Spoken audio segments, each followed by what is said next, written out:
your expenses. But we need to have much more hopeful concept of that. So if I'm gaining $3,000 a month, everything you give, save, or spend should add up to $3,000. Every dollar that comes in has a purpose, a job, a goal. We'll use only the last sentence, a purpose, a job, a goal, and we'll transfer it to our own type of art concept, which is in arts, zero budget means start with zero, which is equal no money, equal end up in the arts. Can you figure out that? I know it's just a concept still. I'll tell you how. This is 8 different stories of this concept. I love storytelling. I don't like reading. So I really enjoy the storytelling and talking. We'll look at the first project titled 100 School. This project started in 2000 and it's continued for 10 years. We helped 100 schools starting by 2020, each 20 school in a certain idea or a separate idea. The concept was including teaching architecture, design, and craft arts. These 3 categories only, because they were not included at that time with the curriculum inside of the primary, intermediate, or high schools. It was not even listed. Just only calligraphy art, and that's popular for Egypt. Okay? Thank you. And the other parallel to it was sketchboard or freehand drawings, but no one included architecture or the 2 others, design as a major or craftsmanship. We started teaching them to these the first 20 schools of the 100 ones with zero budget, just only by taking the school kids, walking around their neighborhood, doing their own sketches with their art teachers, and then sitting with the math and design professor coming from the university, visiting the school. So it's a visiting artist program that included these students to be observing what they live around. Windows, doors, houses, streets, percentages of everything that they are going around, taking pictures of their own, documenting the ideas. Returning back to school next week, getting their own sketches, melting up in a window. They are going around, taking pictures of their own, documenting the ideas. Returning back to school next week, getting their own sketches, melting up in a huge melting pot, doing big mirrors of their own sketches, and then correcting it architecturally and correcting it according to the feature of the places that they have. Finishing up first 20 schools, we had a show at the university. Every 20 schools are being done. That's one shifting group. By the end, the 100 project came out with at least 1,000 students that they wanted to study arts. They wanted to study architecture. That's one of the projects. Second project is where we worked with that they wanted to. In my university, we have practical education of art education in 4th and 5th levels. They go and travel everywhere inside Egypt and inside Cairo to teach schools voluntarily, to do training, to learn how to be teachers. This is what we used as the first seed. Second seed, that schools welcome us with no money that we have to pay. And then we went to different associations that needed this support, that didn't have enough teachers, or districts that were under poverty. They didn't have the intensity of teachers to help out teaching in the arts. So we came out with the idea as a volunteer tag name, which is 2000 Child as an artist. We worked with that, printing t-shirts. That was one first thing, so they can wear it and go to school with. printing their own bags and making their own bags as part of the craftsmanship, and it's made out of only leftovers of pieces of fabrics. And I'll tell you where do we get that. We went to the third part of the partnership was industrial places, factories that manufacture fabrics, dresses, t-shirts, pants, something like that. And we said, do you have one of your shifts around 1 week a year that we can use so they can produce these t-shirts for free? It doesn't cost anything, and they can produce these bags for free. So we can take them to the kids and they can paint their own character on it. So each student at a primary school, they would print out their own t-shirt that have their name, their character. It could have their address if they have a disability, so they can, use it to go home. They just get it to wear it before going home. So they get helpers to help them out.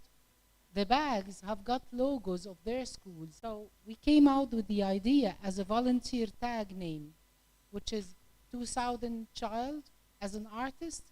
We worked with that, printing t-shirts. That was one first thing, so they can wear it and go to school with. Printing their own bags and making their own bags as part of the craftsmanship. And it's made out of only leftovers of pieces of fabrics. And I'll tell you where do we get that.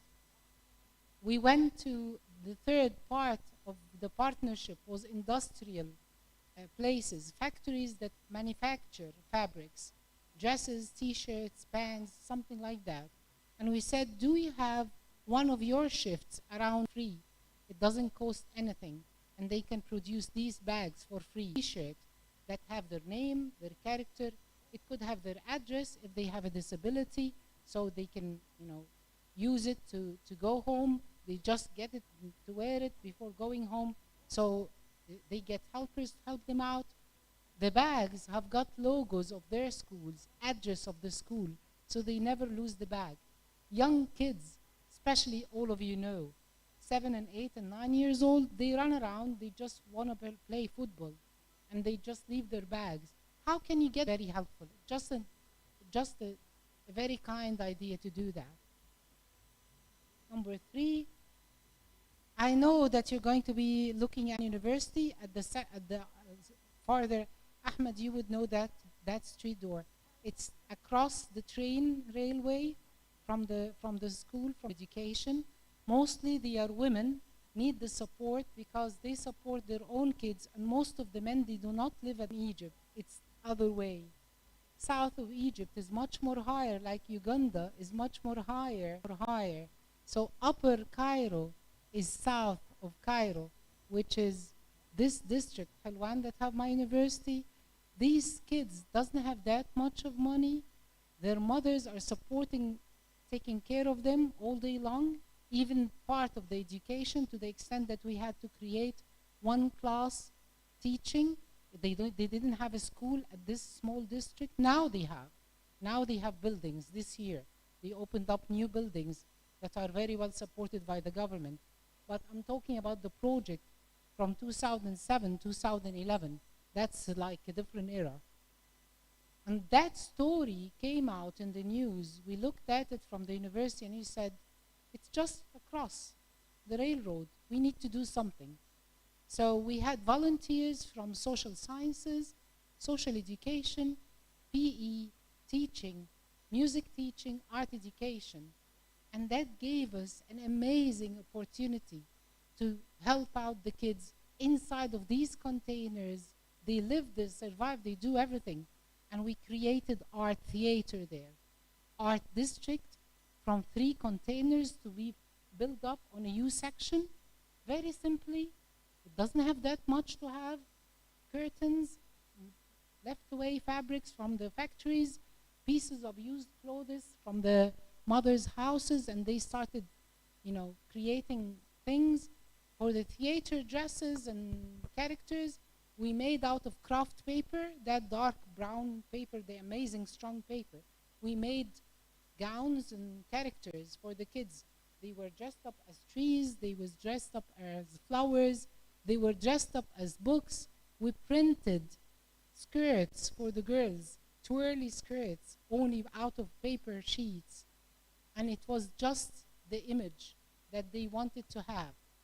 And it's only made out of paper. It's nothing that you can describe. I can't even tell how the profit idea was, but it started with a zero economy, and it came out to be art. Number 4, that's another district inside. That would be a little bit nearby Helwan. This is Khairallah, the Dream Project. This Dream Project, I was part of it. Until now, we're volunteering artworks. Yearly, a lot of artists, they give away artworks to be sold with the fundraising every year, or to be paid for education. Main idea was building educational classes, small classes. It's a one class for one day that teach you everything. One teacher, one space, only 30 students, not more than that. Because these students are different ages, from 7 years old till 25, you'll find them, because they messed up in school. They didn't attend it. They lost years of their lives not attending any type of school. These classes were first created. We had the help from McDonald's as a company, but not as the food. But we had the help from McDonald's. We got them to be part of that foundation association. We had small transparent boxes, and we wrote on them, if you have 1 coin, a child can learn. So everyone was putting 5 cents or 1 cent or whatever. The kids, the young kids buying their own meals there at McDonald's as takeaway, they went to run around and just put a piece of paper that have, I really wanted to have money, but I didn't have except this. And they draw hearts and flowers and stuff like that. Even if they don't have money, this donation is accepted. They are supporting with the heart till they go home and tell their parents, and this circle continues. Just fascinating when you talk about it. And the idea maybe could be more evaluated with everyone, where do you work, and maybe you'll find something that can acknowledge that, or maybe do better than that. Then we have after that number 6, which is the Women Association. This is much more funded by the Egyptian government with Women Association Girls Empowerment Plan. And this is taking care of every young girl since she's 7 years old till she gives birth to her first baby. And this is giving coins or putting coins from 2014 every year for this girl as a fund for her. So when she gives birth only for 1 or 2 kids, she'll be supported by 20, 30 to have her own fund under her own name. And this is one of the magnificent things that are being done right now. Just very popular. Everyone gives away money for that. Everyone just volunteers to help with it. If they can help with education, going to the industry, going with the workshop, even just only talking about like what I'm doing now, that's part of the support. Just believing in the idea itself. It's really self-worthy for these girls to have that educational support about themselves, about others, and telling their own stories when they reach university level. It's very important, very essential. And I'm so glad to be surviving this age, looking at nothing was happening, trying to help out docentship, and then there's governmental programs that are really taking care of this. We have the Green Farm of Arts. That I didn't put any dates because it started from 2011 till now. Sometimes it's on, sometimes it's off, according to when we can gather more believers, more people to be around. The Green Farm idea is cultivating young, fresh artists from inside of schools that study art, that maybe they don't find an opportunity. So each of the older artists that have experiences, 30 or 40 years, have been there. They develop a group of young designers, like the ones that you had at the American University there. They could be 2, they could be 4, they could extend till 10, according to how much you would afford, your time, your schedule. You give them at least an hour or 2 every week, and that makes their life totally changing. That shifts their lives to understand art is not just only what you hear about. It's something that you live with. Art is something that we breathe. It's something that is built inside of our brains, and we can acquire at any age, at any time. Doesn't matter. It doesn't look at our color, it doesn't look at our shape, it doesn't look at our ages, and it helps us out. And this is how psychologically balanced we should be with the arts. And that's the main idea. The next or the final project is plant a painting, frame a tree. When you look at it, it's upside down. You think so? When you frame a tree, is that correct?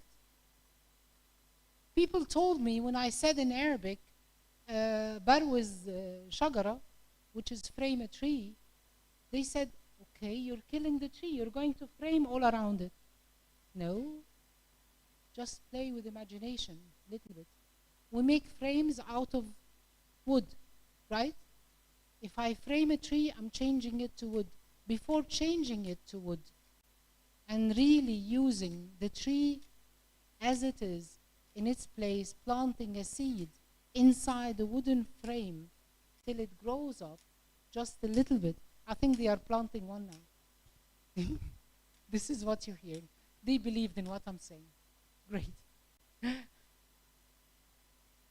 So planting it means just only putting this seed inside of this tiny frame. We divided part of the university garden in small squares. The squares were 10 by 10. Now they are a little bit bigger, 25 by 25 after a couple of years. And they started to be bigger, so they moved these tiny baby trees to bigger areas. And they are doing the same at the university. It started as small frames, 10 by 10, that kids from the neighborhood around the university, 50 meters, walk from their schools, and we are in the center of this circle. So they can walk back and forward to keep track of their trees and look at them, or help out putting water for them, or coming to volunteer with the gardener to look at it. That's one side. The other part is happening at the school, and we have volunteers being sent for their training for art education in classes through the educational year, and they teach them how to paint a plant. So it's working these two ways.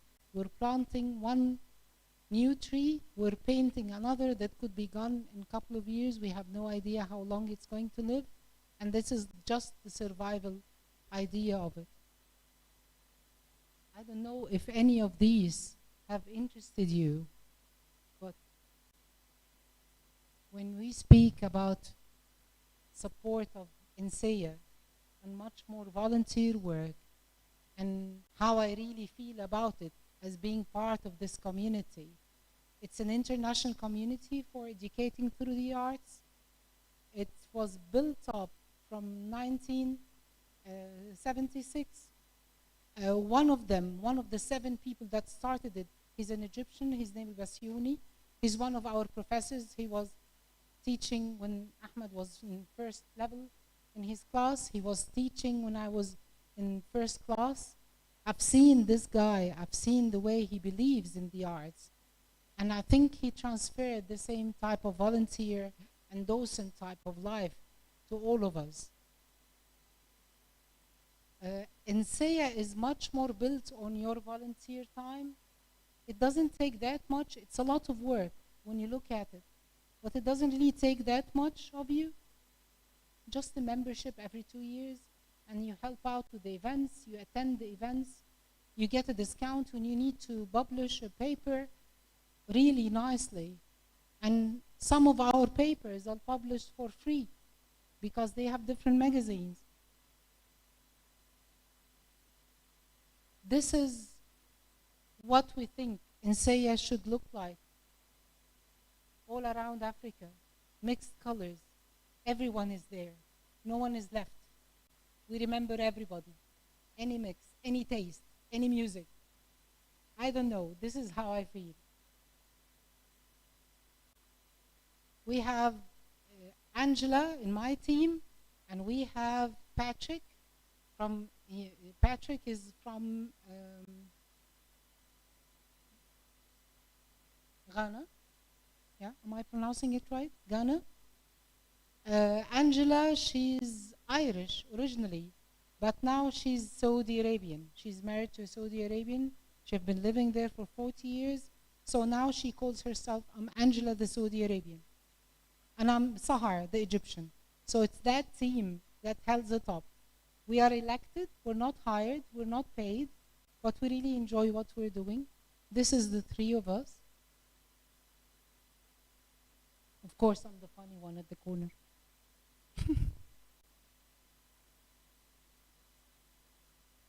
Patrick teaches in university.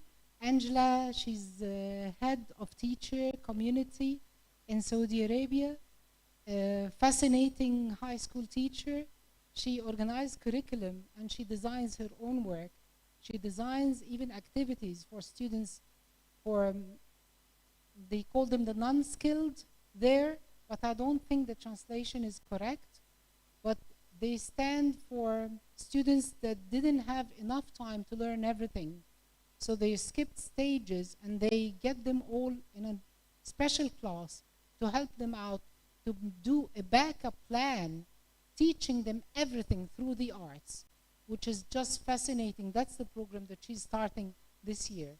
That's starting 2023, September, and it's going to be ending 2030. Hopefully it would succeed. I'm really hoping to participate in it too.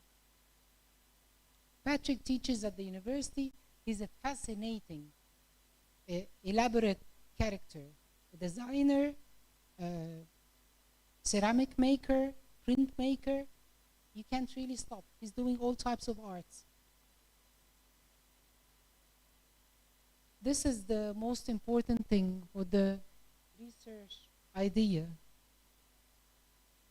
INSEA supports 3 different ways of publicizing your ideas. It could be published with the magazines, it could be published as a paper or a paper review. We have, for members, we have something called the white paper. It's a community paper that you can put your papers there, or say a keyword paper, something that you have done, and you can translate to English and have it in the original mother tongue. They would really love to have it in different languages. It's opened up now for 6 different languages, and please, I need to add African languages. I need to. Send me a lot of African languages, papers that are written 3 pages to maximum of 6 pages with the references, written in original African languages, and we'll get them published there. If you remember, it would be something to look forward for. No one, do we have a publication around Africa that displays our languages? I don't think so. We had them display our papers in Arabic. And you can just click on the translation connection and you just read it with any international language from the UNESCO side. Just fascinating. And it gets you to feel, I'm home. I'm teaming up with everyone. I'm there. And the second one, the first one is white paper. Second one, we have the magazine, which is the iJetta, and this is much more high scholarly for people that are used to publicize and do their paperwork and attend conferences a lot. There's a lot of conferences that comes out on the page that help Parexes, and if you're a student, they can waiver your attendance with no paid money. So please, students of the university here, join us and come and attend, because it's going to be for free for all of you, which is very nice. It's wonderful. It's very helpful. And it gets you to interact with international characters and people. The way proposals are being done are evaluated throughout the 6 regions, North of America, South of America, Middle East and Africa, that's 3. Europe is the 4th, and then we have Far East and we have Middle East. So you'll find 6 different regions that you can send your papers to. Say you're writing something about rice paper, for instance, and you need a reference from the Far East. You can send them your paper. They would look through it, they would read it, they would give you the backup references, and they will send it back to you, telling you more about rice paper and giving you techniques and contacts for people to look, just to talk back to you. Just fascinating, as if we're like part of a library. That's why I'm a believer of literature review librarians' work.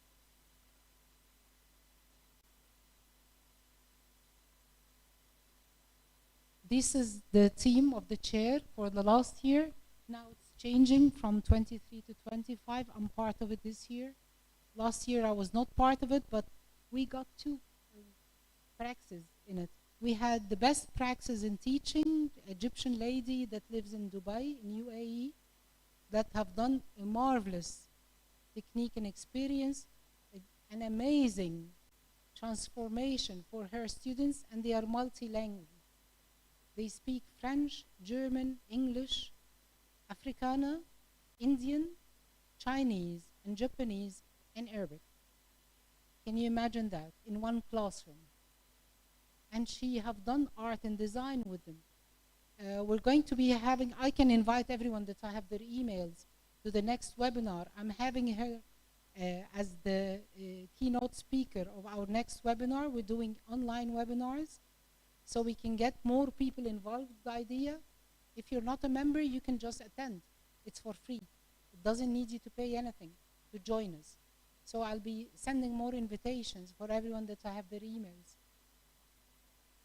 And I think it's really enjoyable, because when you look at people from different parts of the world, listen to them, have the same type of feeling of experience, I think that makes a change in our lives. That makes a huge, big change of our lives. This is the information about all titles. The board also supports the review of INSEA Award. We have an award, Herbert Reed. We have Mahmoud al-Basyouni. These are the first people that constructed INSEA. Okay? Research Award, and then we have the Excellence Award. We have the Educational Research, the Art Award, and then the Excellencies in Praxis. This is the one we got this year. Al-Basyouni was got by an Egyptian professor, Dr. Samia Sheikh, a colleague of mine, and she was my professor. So proud of her that she got that.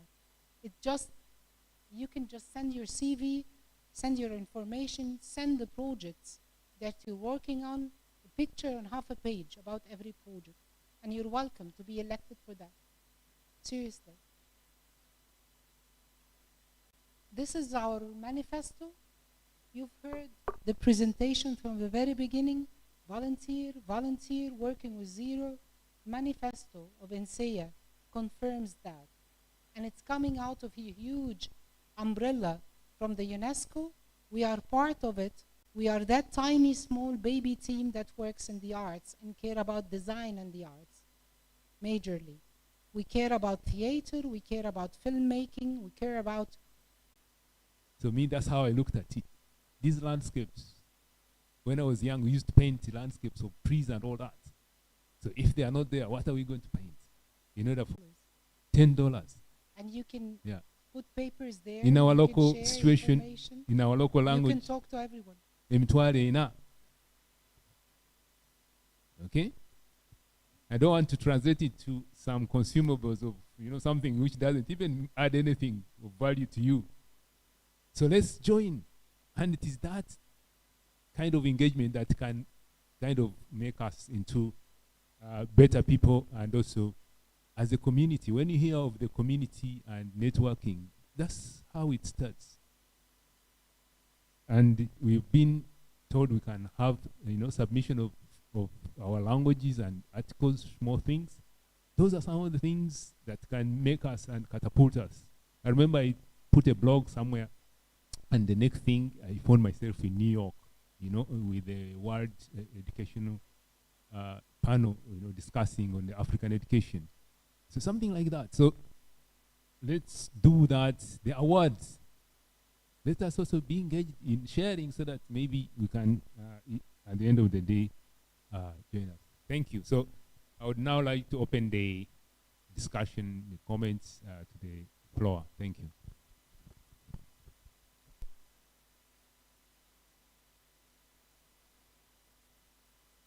Can someone help us to take around the mic?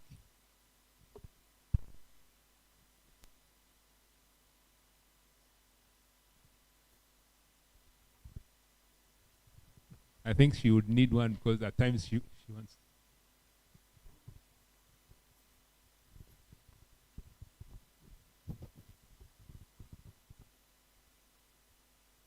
Thank you, Mr. Moderator. Good morning, colleagues. Kwesiga, who is the because it's considered balanced situation. Yeah, balanced situation. Yeah, and correct. People that teach economy, that's a balanced situation. Yes. What is in, that is out, it's equal, that's it, it's done. Correct. Because you have the income, your income is equal to your expenditure. No gain, no loss. That's a normal situation. But in an economy like ours, you find that because if you are going to spend more than what you receive, then where do you get the extra from? It means you must dip your hand somewhere. But being in East Africa and within Africa, this is my first time to hear about this. But if you have gone to Middle East, maybe I'm in a different... So that's good that I started talking about it. This is good. Yeah. So if there can be a collaboration, and I've seen there is also very fertile research area. At any time, tell me how can I help? Yeah, I'm very, very much interested in that. And if you can have that collaboration, that would be very good. Okay, Thank you're welcome at any time. Somebody else have got questions? Oh my God. I'm sorry we came late. They are awake. Thank you. Oh my God. You say membership is Africa and Middle East. Because the... no, I'm here to ask my question. If I live in the Caribbean and I'm from Africa, can I become a member? You could become a member if you're originally African. But you need to prove that you are originally African with your passport number. Seriously, it's one of these IDs that they need us to keep. They would love us to keep our, so they can accept me in the African region for at least 5 years. They have certain rules and we're following it. Does that answer your question?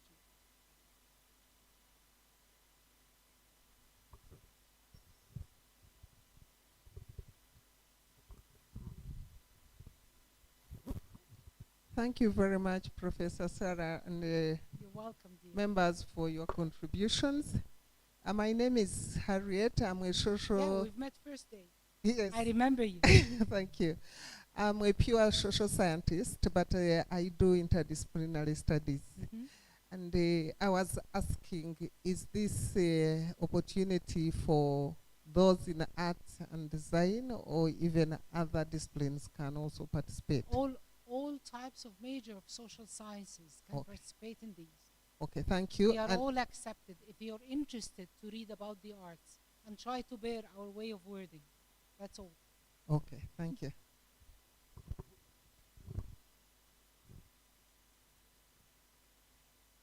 Any more questions? Last question.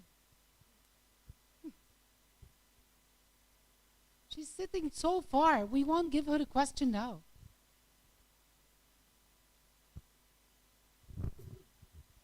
I sit here because there's an easy to access socket. That one had other things yesterday. My dear, I'm only joking. So my question really is there a place that all this information is documented? You have talked about different projects. I'm from Kenya. I work with Design Kenya Society and also work with Pan Afrikan Design Institute. Okay. And we always have opportunities to sit with young people. We would like to be able to have references of projects like this on the African continent, because I'm really tired of referencing things from outside. I'll give you my contacts and send me whatever that you're requiring, and I'll send you the papers Thank you. at any time. Any more questions?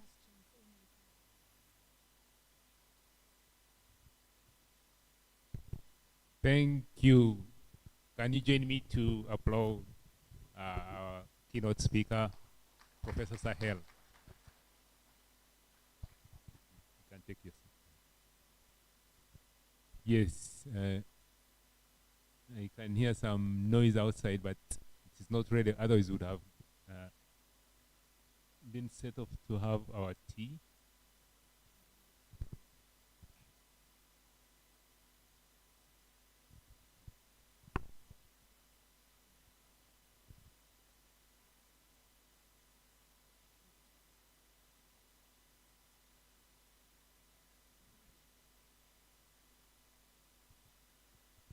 Can we have one presentation so that is there any of the presenters who is ready?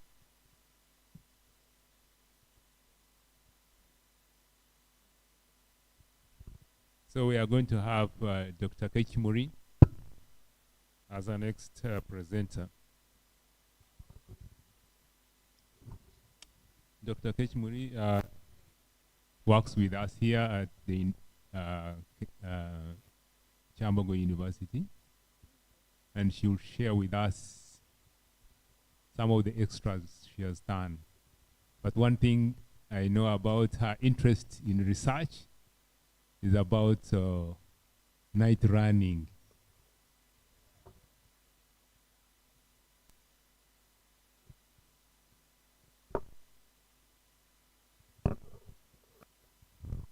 Wycliffe?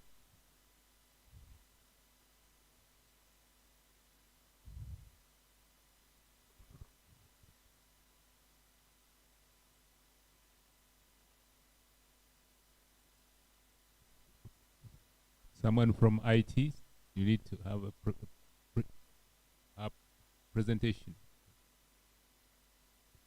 Are you able to see it?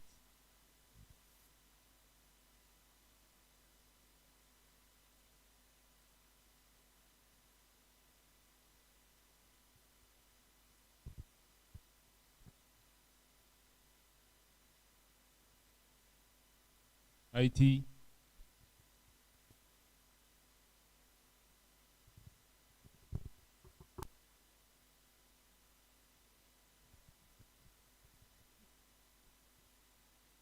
Talking about himself.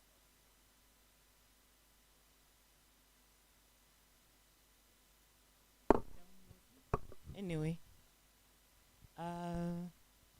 good morning. I hope we are all fine after yesterday's experience at Ekyoto. I relate very well with Ekyoto because I'm interested in cultural aspects. My studies are more on material culture, and I'm still looking at the material culture that is within my locality or my place of abode. So this stems back right from my doctoral studies. That's why professor was calling me a night dancer. No.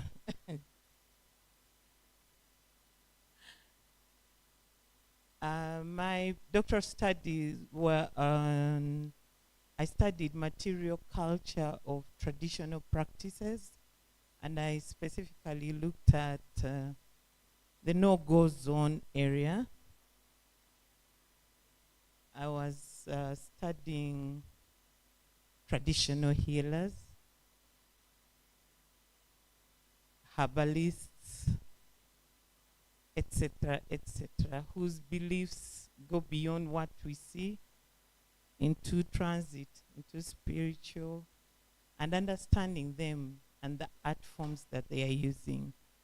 So I'm still within the same sphere. I looked at those in Buganda, although they are all over Africa. But specifically, I looked at those in Buganda. Now, for today, my interest is in sharing a study that we are a team. I think the slide is evident. We're a team of, I have my colleague, Honorable Wathum. You can stand up for recognition. He's the co-researcher, and we have a student who is a beneficiary of this research. It's a result of an awarded research grant, which a competitive research grant, which we successfully applied and went into when given the funds.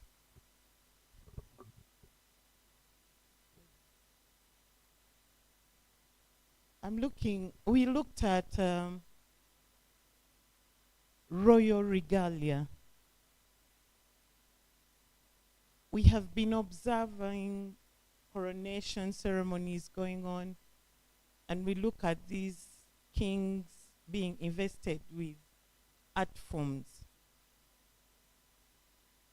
But little do we go further into questioning, what do these art forms mean? Okay? Apart from them being shapes, forms, but what is the meaning attached to them? And what is the meaning the people that are investing them attach? What's the value?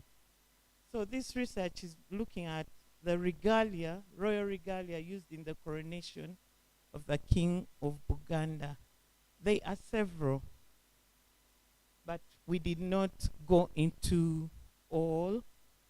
So we coined royal regalia as commonly used objects used to enthrone traditional leaders of different societies. This is done all over the world, but our study is specifically looking at Buganda.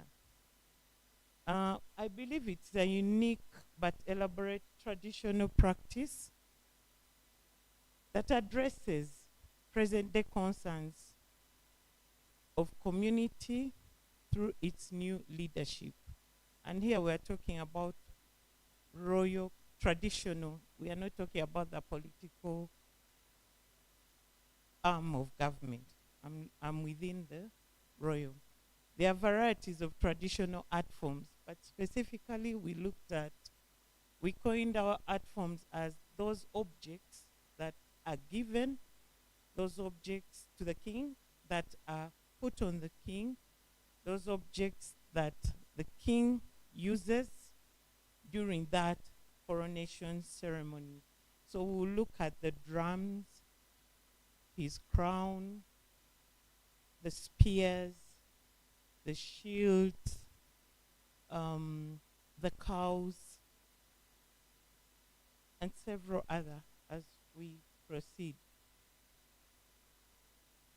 These objects are constantly evolving. I can cite an example of the first king of Buganda, Kakunkulu. Forgive my spelling. He was crowned when he was adorned with back cloth. But the current king was crowned when adorned with a tunic, white tunic. I see that as an influence from the Arab world. The first king of Buganda was crowned using a crown which has cowrie shells, backcloth, seeds, and cow hides. The current one is being added by artificial objects. So we want to look at what is causing this transition, or does it remain? And if it remains, what is the implication of this transition? So the gap Buganda cultural practices possess embedded meanings that reflect thinking, behavior, and aspirations of the people. Rare and important aspects attributed or assigned to objects used in the king's coronation through their manifestation of a tradition or custom in the Buganda culture. Whereas there's a lot of cultural value and attachment, there's minimal visual documentation for posterity. Because I believe these forms, as they change, the current generation may not pick the original meanings. So for us who are recording the original meanings, the clans that do them, what it means to them, but we do not stop on the theory, we go visual. We interpret it visually. The narratives we pick from these people, we interpret visually. We purpose to disinter visual meanings embedded in royal regalia, used in the coronation of the king. And we want to use them as sources of inspiration. As visual artists, this is our contribution.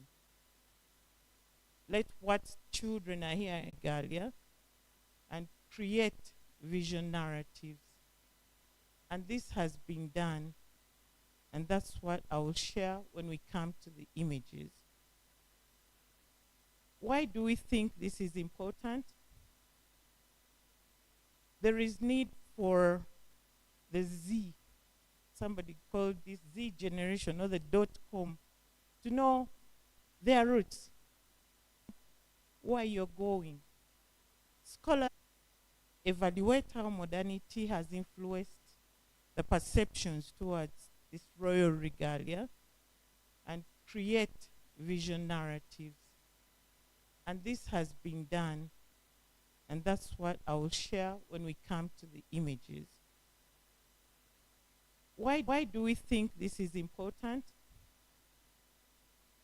There is need. We believe we did a purposive sampling. Why?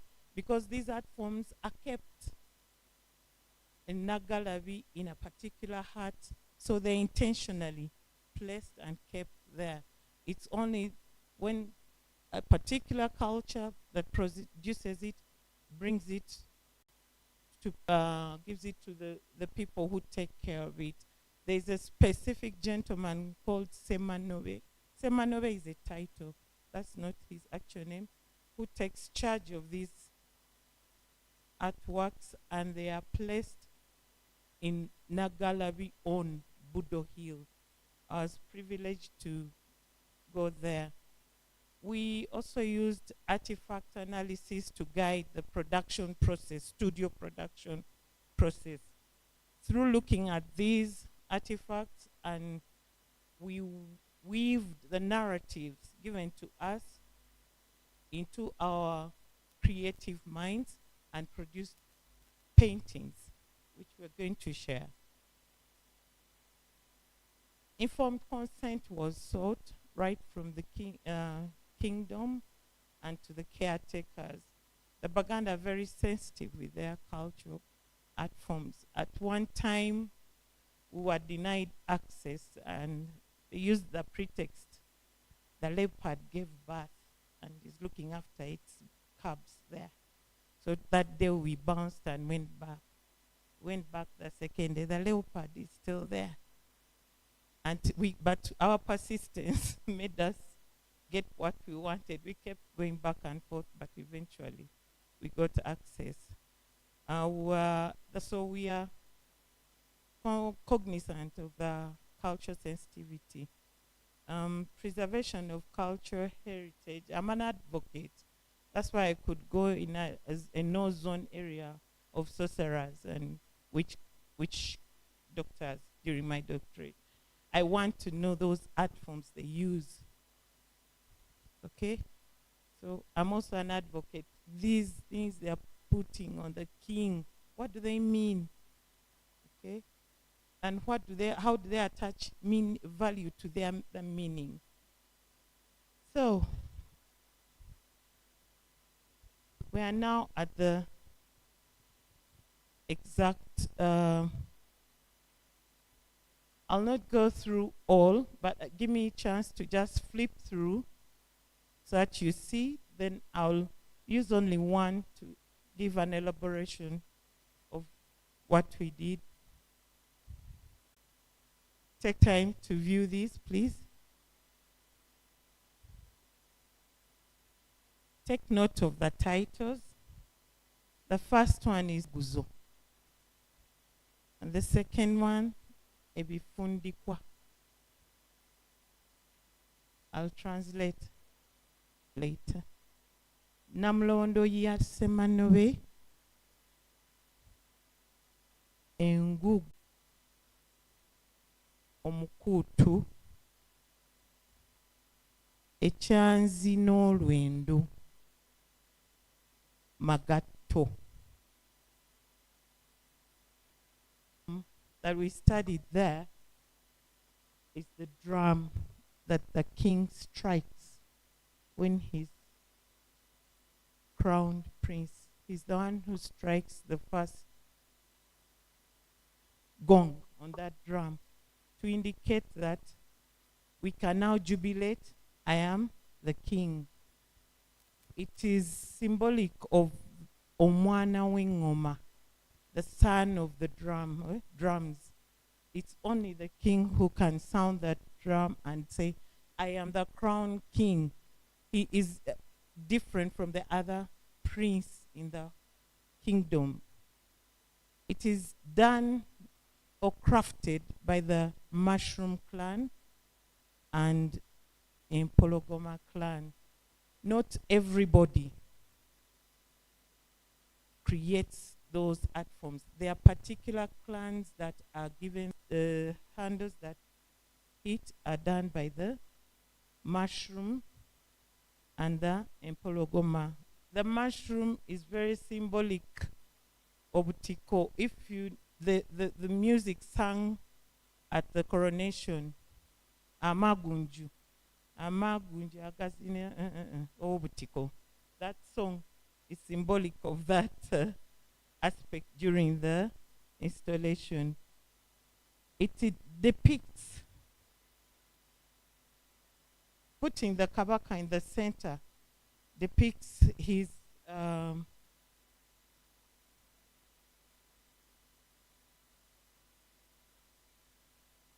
authority of being, he is the thee in Buganda kingdom.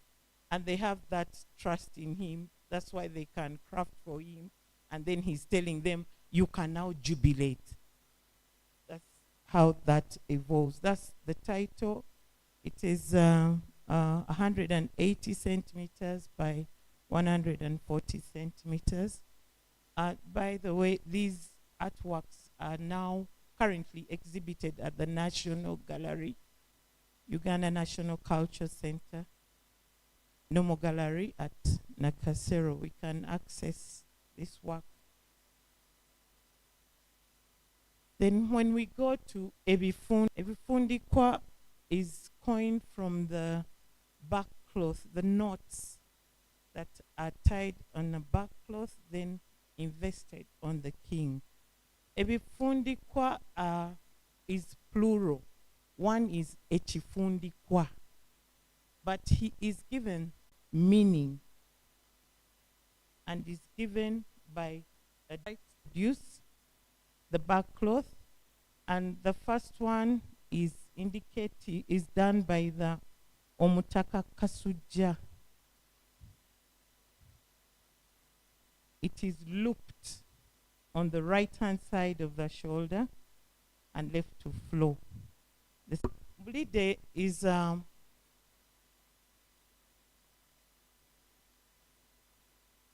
developed from the also iron smith by one of the clans. I'll go into that later. But that is symbolic. When the king strikes that cow, it is taken and roasted and he serves it to his kingdom. We should all, you've taken the kingship. Mbuli days, meaning I've taken up. Okay? I've eaten the kingship. I've eaten the drum. Literal translation. He will be responsible for the kingdom and feeding it. So the kingdom shouldn't go hungry. This that he uses to strike it is also specifically ironsmith for him, or Mukuto, to do that. And after that, he serves this, yet they are Baganda. One of my colleagues opened up to me and said, I didn't know this. So I believe we are doing something.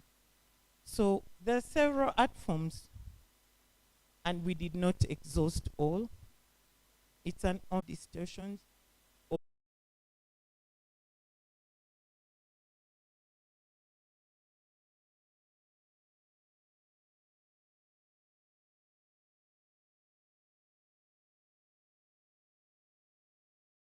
Material culture. Understanding that we have less of the images talking about these conversations, talking about these issues in our domain, in our galleries, in our collections. So this idea of documenting some of these objects is quite definite. Who's interpreting in his way. So I think what you're doing is fabulous. I think it's very worthwhile, but it needs to be clear where are you actually getting your meaning from, and I think thereby you also need to have dates. Will somebody else's research? We need to know those things. Thank you. I skipped that slide, but in the paper, the actual objects, the images are there, and we'll make do with that. We did not capture the actual dates of when the works, it was a process, but we'll go back since we have studio information and add the dates of production. Thank you. Actually, I saw 2020, the slide presentation, so very interesting. Thank you, Chairman. Thank you, my colleague, for that wonderful presentation. I have two questions. One of them is on ethics. One of them touches on ethics. When I went through your research team, I saw Edwin Watham. And I just, as you began, you started by saying that Watham, you talked about Honorable Watham. And what came to my mind was that Watham belongs to a kingdom. Then I was asking myself, one of the researchers belongs to a kingdom, and you are doing a research within Buganda. It could be a different kingdom, but it is Buganda kingdom. So how did this researcher remove himself from the study in terms of compromising the data? Two, the second question touches on the significance of the study. You enumerated quite a number of them, but this regalia, just as I said yesterday, it is an economic enterprise. Why did you neglect the economic aspect, the economic contributions of that study in terms of economic significance, as well as informing policy? You didn't touch on policy in your significance. Thank you.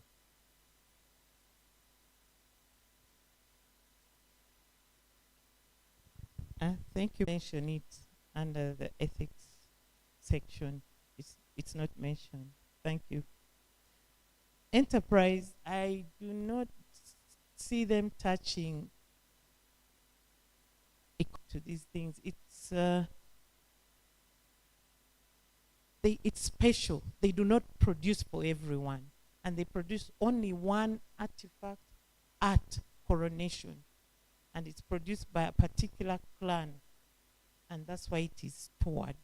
I don't see any economic value and they do it willingly because of that.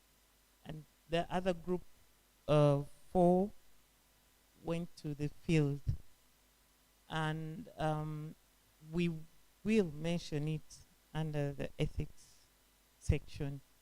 It's not mentioned. Thank you. Enterprise, I do not see them touching economic value to these things. It's special. They do not produce for everyone, particular clan, and that's why it is stored. I don't see, because of their respect to their king, even to show their contribution to the kingdom. I don't know. I can be for your presentation. As a student, when I look at the paintings, I become motivated and inspired to some extent. I looked at the paintings, they are good in terms of execution and the beauty or the aesthetic part of it. But now, my question is about dissemination of this information, because you said it is for posterity and maybe for us who may not know the meanings behind these artifacts. Where are you going to put this information? Will it be available online as well, or are you going to take it to the Bulange Library and other libraries? What is your plan for dissemination? The first form of dissemination was through holding a public exhibition that is currently running. I hadn't thought about it, but I believe if an article is published, it will be informative enough. Thank you. Hello, thank you. I got excited when you said you are in for spiritual belief. In Uganda, and I think most part of Africa, there are a lot of saying that those who make successful businesses go underwater. Some of them make sacrifices. I don't know whether you have done any research in relation to that. If not, please, can you help us so that when I teach my student business, we have where to refer to. Thank you. Dr. Eugene, I'm a researcher. I don't go to those levels.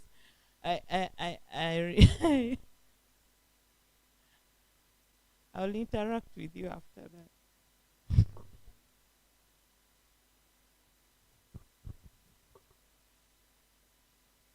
Thank you, bro.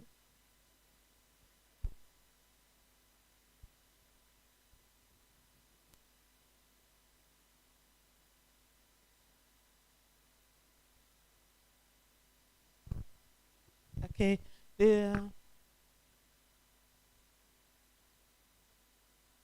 reason why the first slide had 2020 on it, this research was started in 2020, but hindered by COVID, 2 years of COVID, and we were house locked.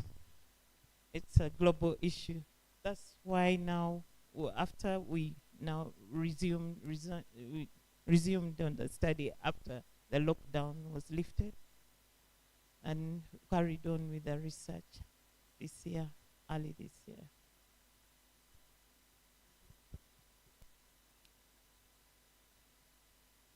Okay. Oh.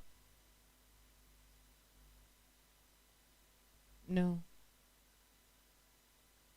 Okay, Prof, I'll correct that. Thank you for the guidance.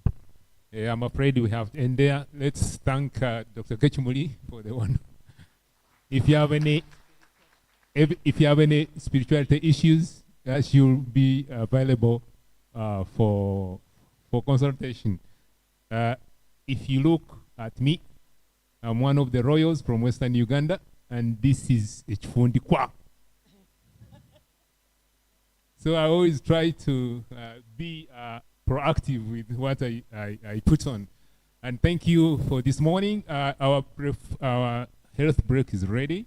Let's give our guests an opportunity to lead us so that we practice the African Ubuntu. Thank you. Yeah, we have some small cheats, so if you haven't got one, you may have to wait a bit. We'll stop you, but later. Thank you.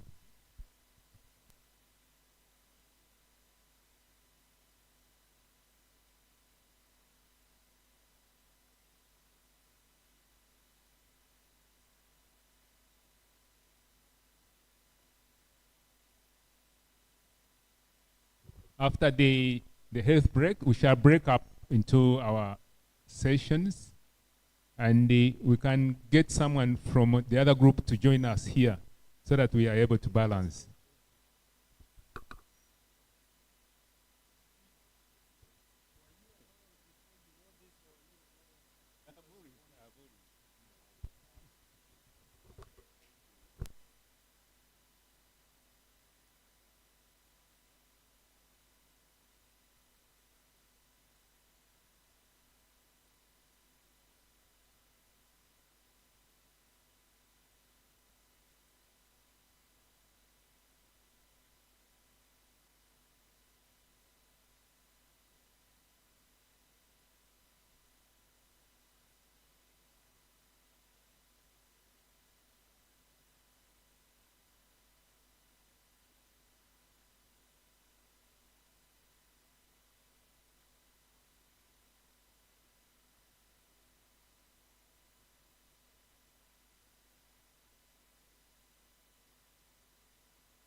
Welcome from the health break. Our next presenter is Dr. Enoch Barije from Bishop Stuart University in Mbarara. And he is going to share with us the effects of contemporary fashion and culture.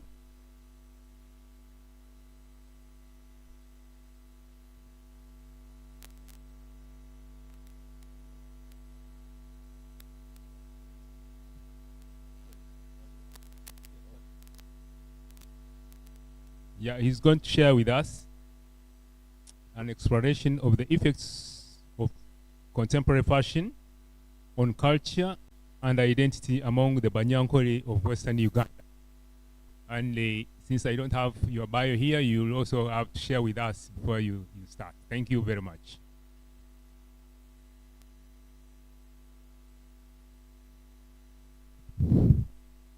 Thank you, Professor. Dr. Enoch Barije is my name. I am a former primary school teacher, a former primary school head teacher, a former college tutor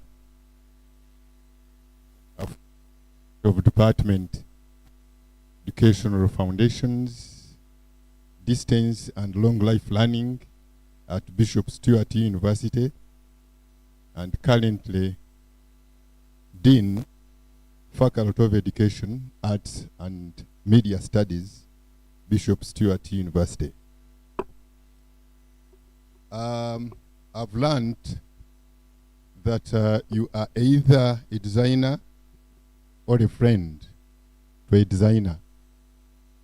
And I've decided to become a friend, and I have very many God parents here. You will raise me and nurture me. Today, I would like to share with you this topic, the effect of contemporary fashion on culture and identity among the Banyankole in Western Uganda.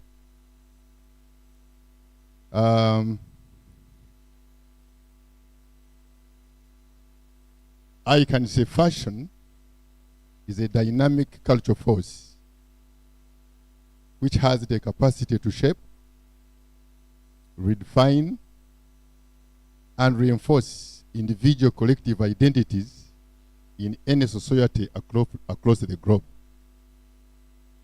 I can use my brother there. If you come to Ankole and you meet him with a stick, you cannot ask. You'll know this is a cattle keeper, the way he is. If he was walking with a stick, you can easily identify him in our area that this is a cattle keeper, the way he's putting on now.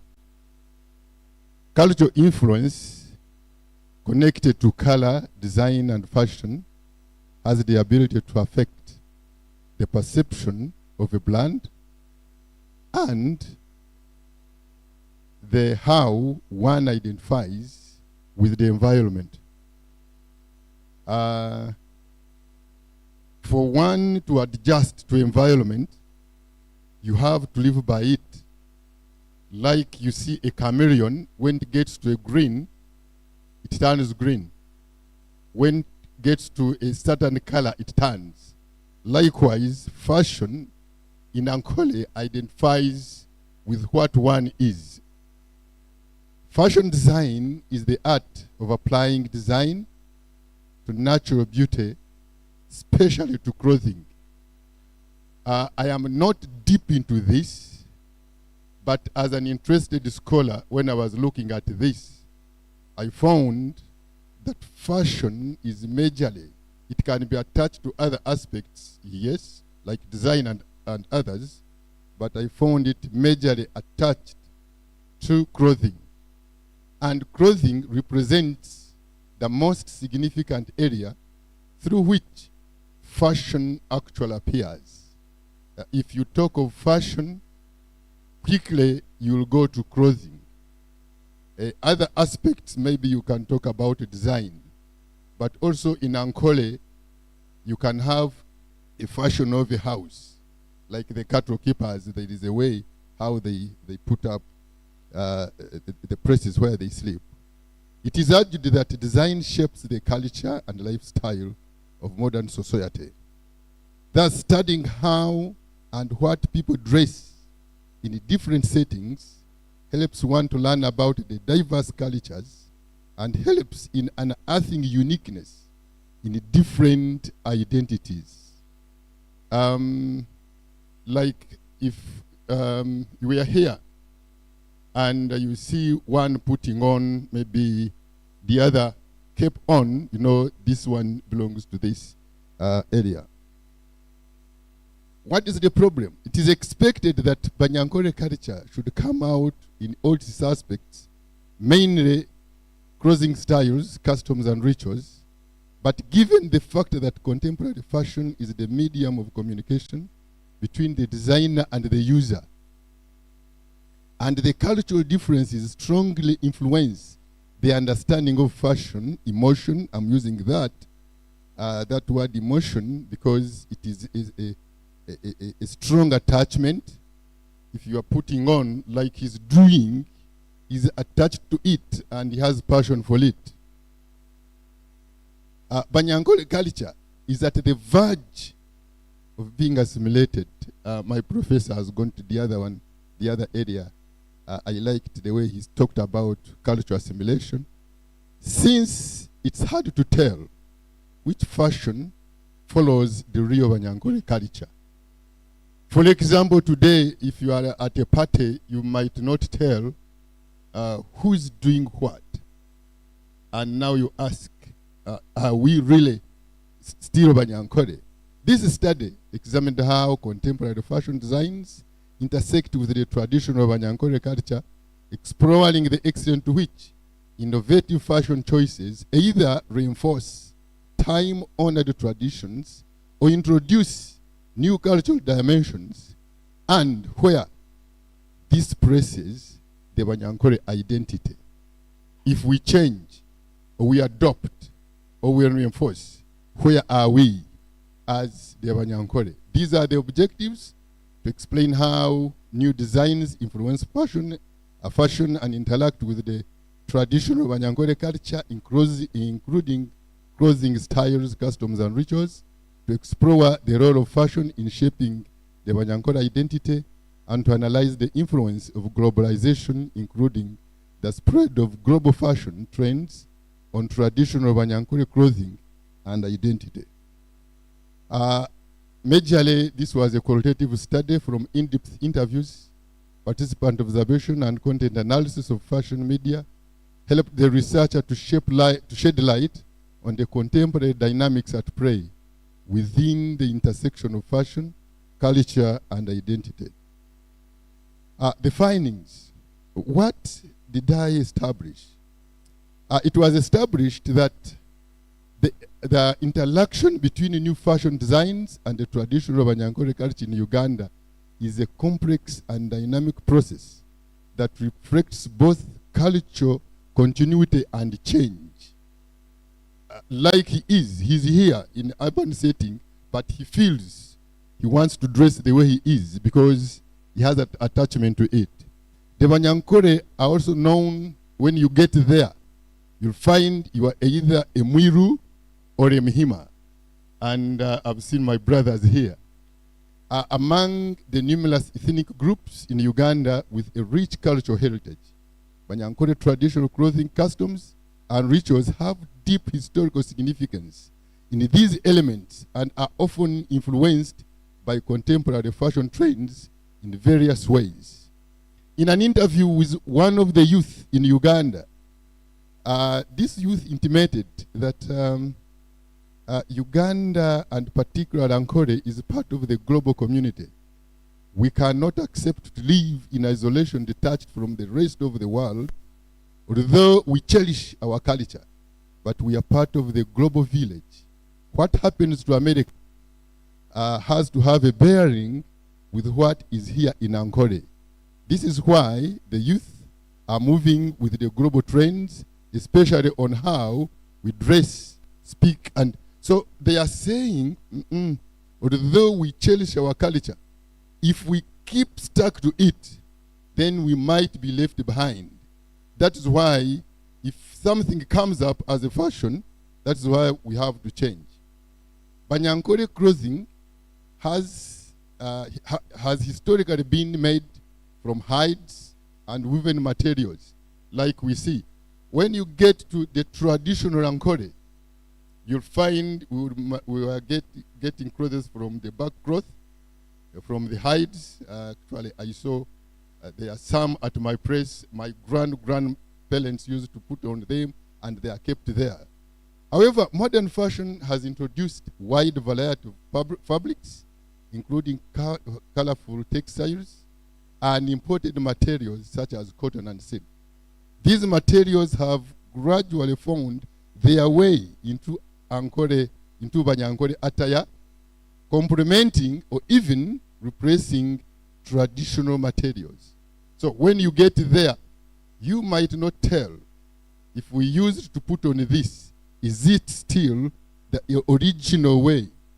Major fashions for Banyankore identity with identify with sex, marital status, and fashion. For example, in Ankore, there is a dress we call mashaba. Mashaba is a dress. If you meet a woman or a lady putting on mashaba, you would know this is a married woman. There is no girl who would put on mashaba if this girl is not married. But the moment you meet a woman putting on mashaba, this is a day-to-day dress women put on, then you know this is a married woman. From backcloth time, Banyankore fashion was different depending on age, marital status, and the position one held in society. Very true. From this time, you would find that in olden days, the young ones would go the way they were. Then there came a time when the backcloth would be put here behind and slightly in front. And now there came a time when it could be put on by the women here, and also men, they could close it like this. So normally this style would go with the age, the marital status, and the position one held in society. For example, the suit for men and women signifies a very big function related to marriage. If you meet women putting on suits, then you would know, if they are going like this side, you would know there is a very big party this side. If you meet men putting on suits, then you would know, because these suits for men and women associate with something. I explained the mashaba dress for married women in that area. Fashion means beauty in the Banyankore context. For example, there is a saying that omukazi mubi notajwire, meaning an ugly woman is not the one who is well dressed. In Ankore, we don't believe that there is any woman who is ugly. But the moment you dress well, you are a woman, now this woman will also be beautiful. So fashion signifies that. Fashion may relate to love. For example, whenever there is a new fashion, and you are from a well-to-do family, the moment a fashion is introduced, normally men would go for it to show how much they love their wives. And this is okay. Even traditionally, some women would do, there is a word they call okwangana. They would decide to say, I am going to give a temporary divorce because you have not bought me this. And normally, the moment you buy it, then you know, my husband loves me. So some fashion can associate with love. Many young Banyankore now opt for Western style of clothing, like jeans, t-shirts, and suits in everyday life. because of what they associate with the global trends. However, they often reserve traditional attire for special functions and ceremonies. And in an interview with one of them, then he said, when it is a giveaway or a wedding, we feel we have to respect our parents and dress as the Banyankore do. This is twofold: respect our parents and communicate to the guests that we are cultured. There is no Munyankore girl who would feel or would want to be felt that he's not cultured. And on every big function, they would want to dress in that way. Otherwise, it is not a culture of, if it is not a cultural function, why put on that cultural dress? Moreover, we are not at home. And wherever we are is not, they don't put on traditional attire. So they feel you cannot have this girl, he's at home and he has his jean or what, and you want him to put on that traditional attire. No. Unless it is that big function that is associated with that. How do designs now and fashion interact with traditional Banyankore culture? It was established that a variability and affordability of modern clothing materials can significantly impact on fashion choices. If there is a new fashion and it is a bit cheaper, and normally these traditional fashions are much dearer than these traditional, rather the new ones, then the people would tend to go for the new fashions.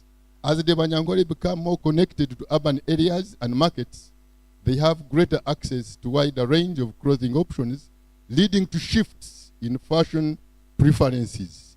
If the fashions are in the market, then they have to, and the media influence also has a crucial effect on this. And many communities, as they get exposed, they tend to shift. Now, what is the role of fashion in shaping the Banyankore identity? Professor is now a very good example. The moment I glanced at him, then I quickly knew he was coming from the West. I had not known. Why? Because I associate with that. Clothing serves a cultural signifier, helping individuals and communities express their affiliation with the culture. Traditional garments such as Mushanana is a dress for our ladies, is a sign of Banyankore identity and are worn during important cultural events and ceremonies. These garments not only reflect a shared cultural heritage, but also communicate a sense of belonging and pride in one's roots, in one's cultural roots. Fashion signifies situations, for example, burial and wedding. At burial, when you see women wrapped with the blessings, you know there is a danger. If you met women like 5 taking the same direction and are wrapped with the blessings, then you know there is danger this side, because it is not. The role of fashion when you meet a woman, well, that is what I've explained. Fashion choices can signify generational shifts and identity. When you find a Nyankore girl, a woman, putting on a dress that does not belong to her culture, then you know there is now a shift. This meant that younger generations of Banyankore may choose to adopt modern clothing styles influenced by global trends and fashion, differentiating themselves from the attire worn by their elders. My boy won't put on like me because I am a BBC person, born before computer. So for him to differentiate from this, he has to put on this so that there is this gap between this age and this age. This therefore can symbolize desire for independence and a departure from the traditional norms. Globalization also has a very big effect and with its influences. And now, access to wide range of fabrics, you know, they are in the market and there are very many now, influence of popular culture. For example, if there is a celebrity, look at how our young people put on.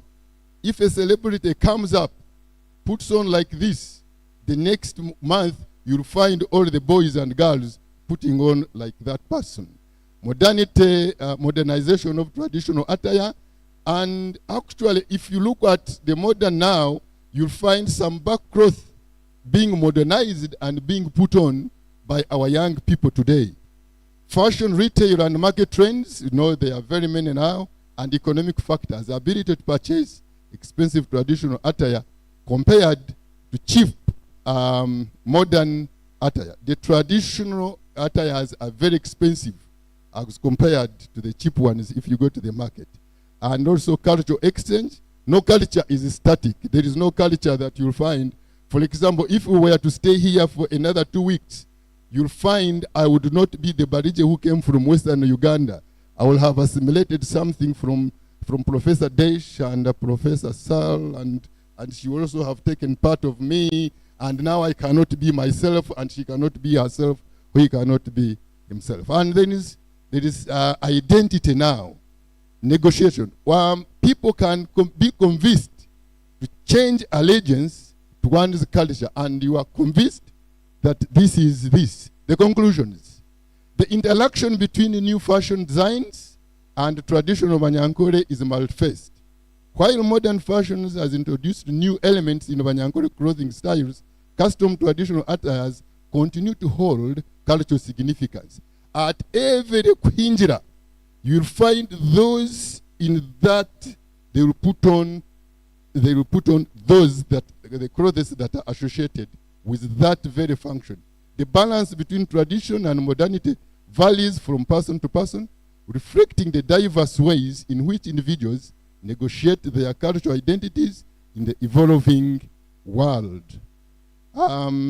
These choices are influenced by generational shifts, hybrid identities, gender roles, rites of passage, socioeconomic factors, and personal expressions. Fashion serves as a powerful means of communication, allowing the Banyankore to navigate their cultural identity in a rapidly changing world while preserving the essence of their heritage. Wherever you find Munyankore, he can change, but in the next 2 weeks, we'll try to be like a Munyankore. And when I'm here, I can easily tell that this girl is a Munyankore or this boy is from this side. I will conclude by saying, I will not read all these because Professor is showing me time. There is need to have cultural museum to keep some of these fashions, as it is said that history repeats itself. If we had and have these fashions, you never know. After 1,000 years, the young ones would go back and say, this is what for grandparents used. Thank you so much. I've decided to join the design team. Thank you so much. You can come and join me here. Yes. It's good that I came with about 0.001% of what we should have been seeing. You've really starved us of the pictures. And the Banyankore are a very interesting group. You missed out the middle group. You can step up from the lower group, I don't want to call it that name, to the other group, but remain in the middle, and they are called Bashongora. The innovative fashions that we've been kind of shared with in the narratives are kind of a new dimension on how other people can look at us from the outside. It is interesting that if you are within, you may not even know what you are doing, and indeed we also end up straying because we don't know even what we are and what we are supposed to do. The Omukazi movie not as read, that is the equivalent of Uganda Ekyoto Kifa. Yes. So, and if you dress up your lady, most likely she'll be beautiful. You equated Okwangana, which is, according to you, divorce, but I think Okwangana is separation. The Banyankore don't divorce. Once you are married, forever. The lady can go and they are free to come back. Otherwise, you have to return a lot of cows from your dad. In most cases, they would have been consumed. So it's a gender thing too, that some women are being held into partnerships because they fear to come back. And then, of course, the shifts and the navigation in the global village is facing most of us in the way we dress. Thank you, and then we now open the floor for discussion.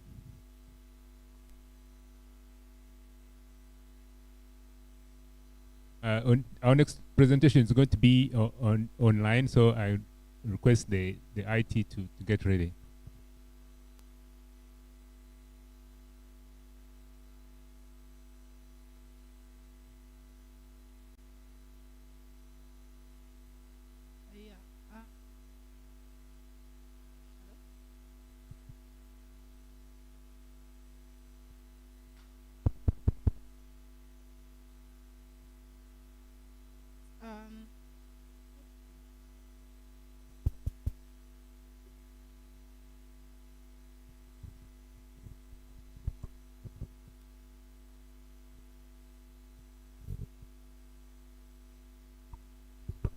Yes, thank you so much, Doctor, for this wonderful presentation. I loved the way you articulated your points, and it made a lot of sense to me. But also we see the powers of design, that design has no boundaries. Designs are not only for designers as specific to artists. How I wished you backed up your presentations with so many, I would say, pictorial images or images that would give you less explanations, because we visual artists believe in seeing visuals, which somehow was missing. The conclusion was beautiful. You suggested the cultural museums, but then as an African, I really don't believe so much in cultural museums, because we live our culture and the culture is within us.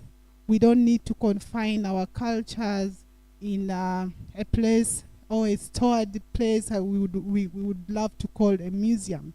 That would be for people who come from out. But also we encourage people who come from out to get involved, participate with the locals in order to experience the culture. And that is, I'm an advocate for experiencing culture within its natural settings, rather than confining it in a place would want to call a museum. Thank you so much. Thank you. Pictorial images. I had started on it with the help of Grace. Grace is your neighbor there, and she is my colleague at Press.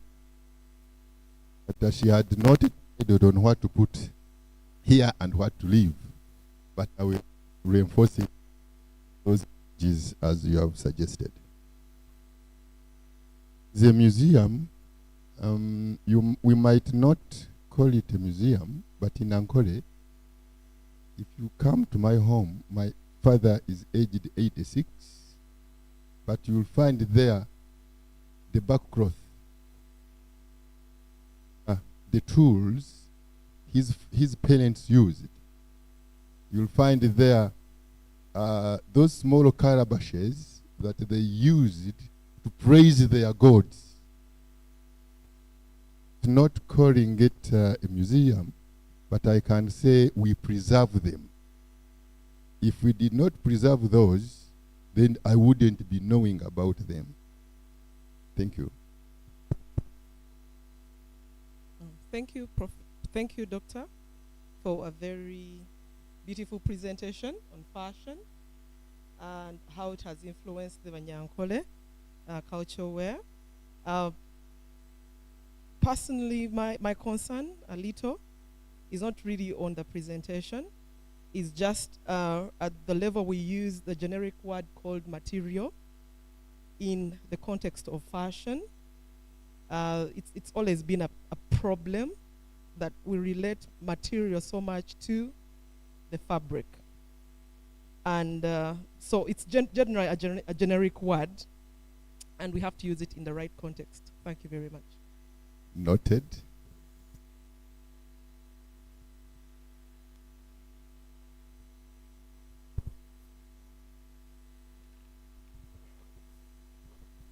Thank you. Thank you, Doctor, for your presentation. I want to ask 2 questions pertaining to your presentation. One is about the contextualization of the word fashion. Can you explain it beyond to us? You are just mentioning what we know, fashion as fashion, applying to clothing, or it is a bit diverse. That's what we are very much interested to see. What is fashion?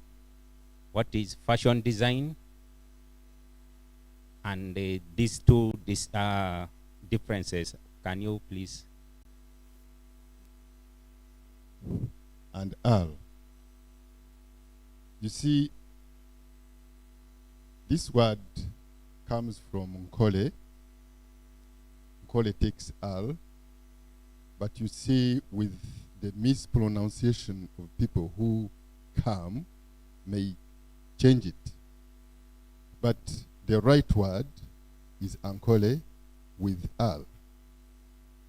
Now, Ankole is a geographical area inhabited by people. I'm being collected by my brother professor that there is another small group I've left, the Bashongola.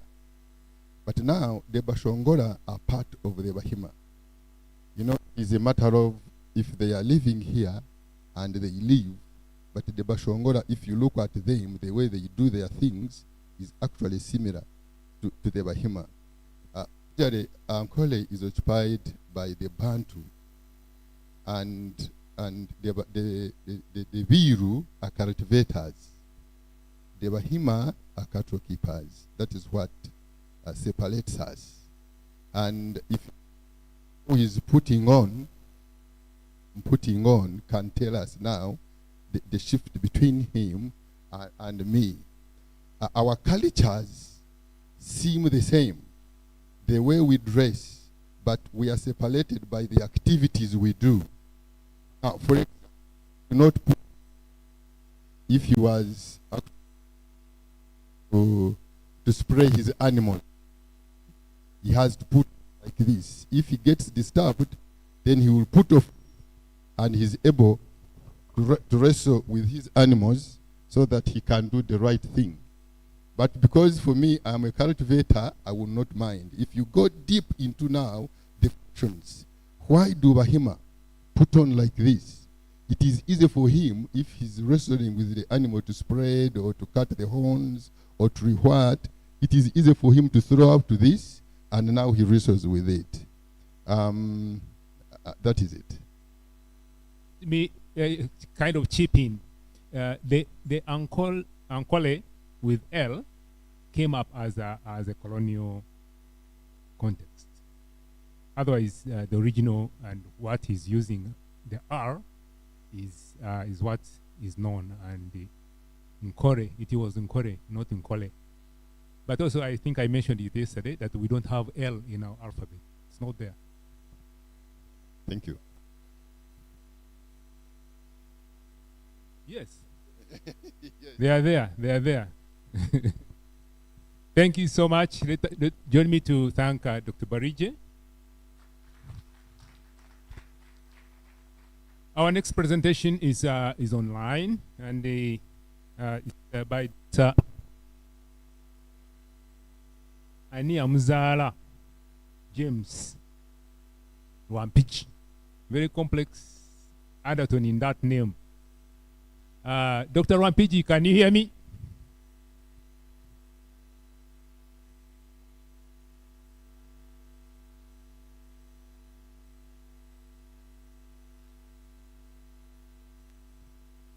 IT, we can't get his.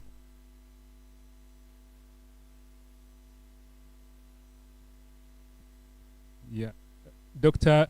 Rwampiji is at the, I think, works with the University of College Dublin, Ireland.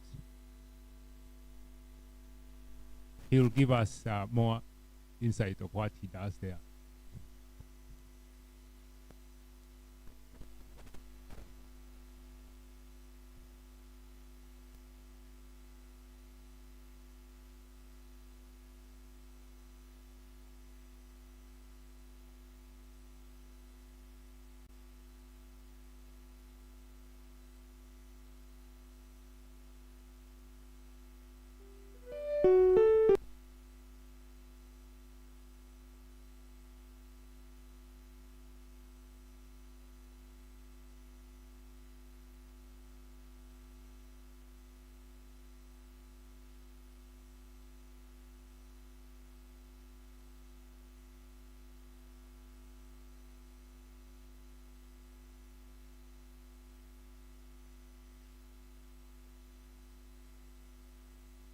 You bear with us, and I hope we'll fix the glitch.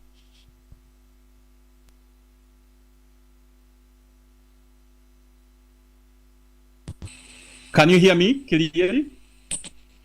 Yeah, we can hear you. Go ahead. Hello? Yeah, we can hear you. Okay. Go ahead. Okay, thank you. You know, technology sometimes is a little bit okay. Good afternoon, everybody. Once again, my name is Dr. Aniyamzala. I'm part of the IDRC, or Inclusive Design Research Center, and Smart Lab at University College Dublin. The research paper I'm going to present was co-authored with Professor Elizabeth Goodman, the director of the IDRC. And so I request the technical team to share my presentation. I can't see it. I don't have access to the presentation, or I would request to share my recorded recording.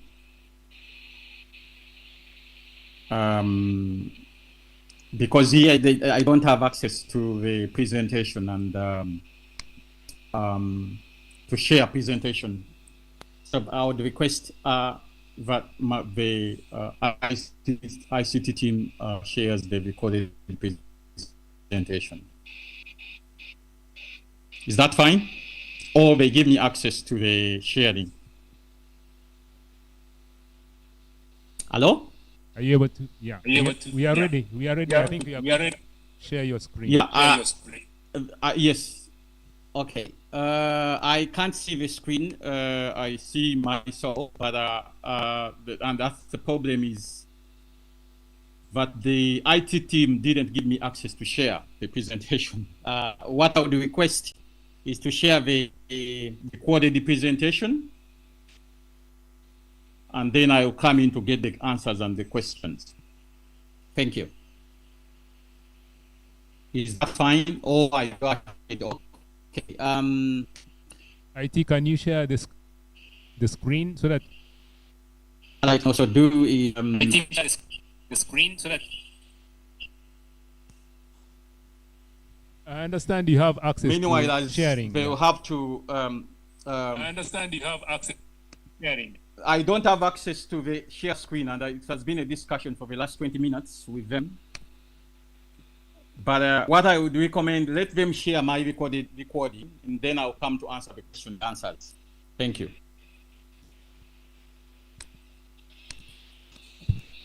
Because I want coherence and consistency in the presentation so that people flow. When I have already the presentation on my screen here, but if I present it, it will not be correlated or coordinated with your presentation. So I would request that the recording be played, which I already sent. And then after the recording, I'll engage into discussions, comments, and questions so that we can be on the same page. Thank you. Over to you.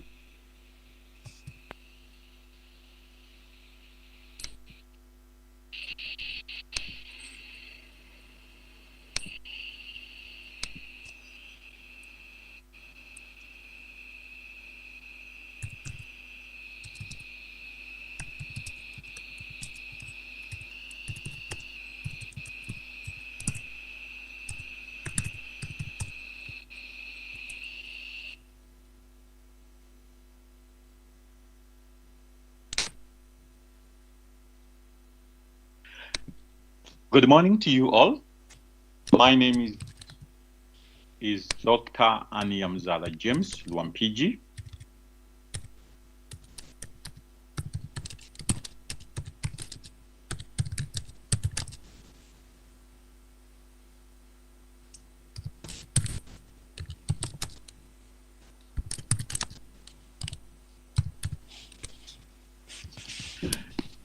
Good morning to you all.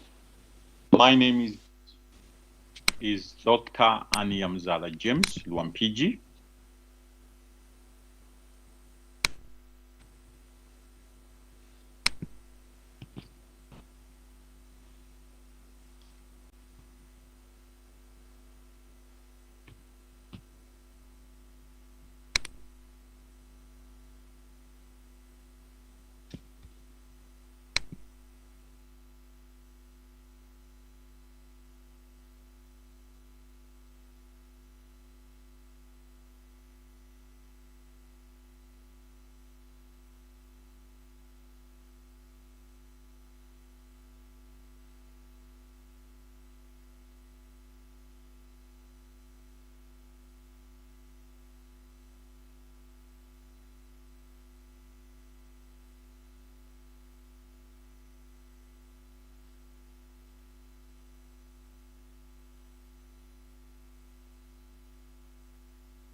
I like the IT of things. Hopefully we'll get through them.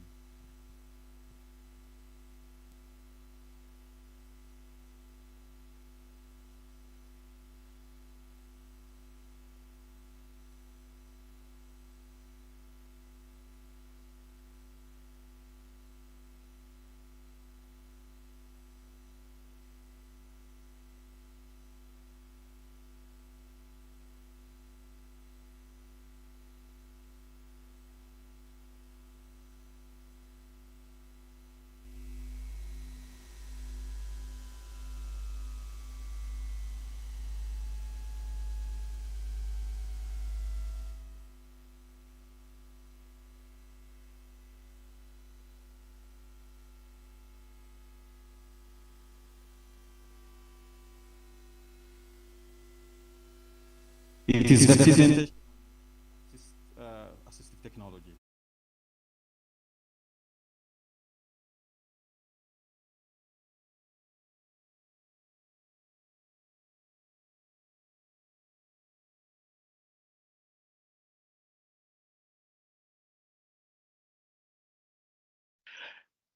Good morning to you all. My name is Dr. Aniyamzala James Luampigi, and the co-author of the research paper is Professor Elizabeth Goodman.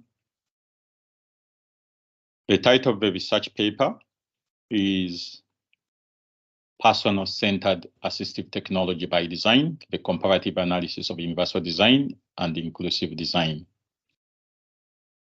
The study was supported by 360 Degrees Access OG and facilitated by Inclusive Design Research Center and Smart Lab, Ireland. My colleague is not here. She's in several meetings and she sends regards. Before I start the presentation, I take this opportunity to thank Kyambogo University and the organizers of Uganda Design Summit for inviting us to make this presentation. And we look forward for further cooperation in future. Background.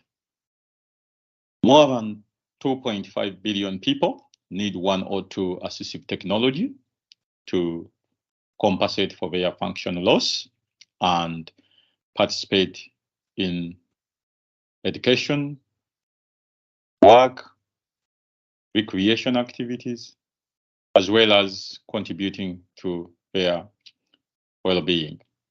However, research studies reveals that approximately 90% of the global population of approximately 466 million people with hearing disability do not have access to hearing aids.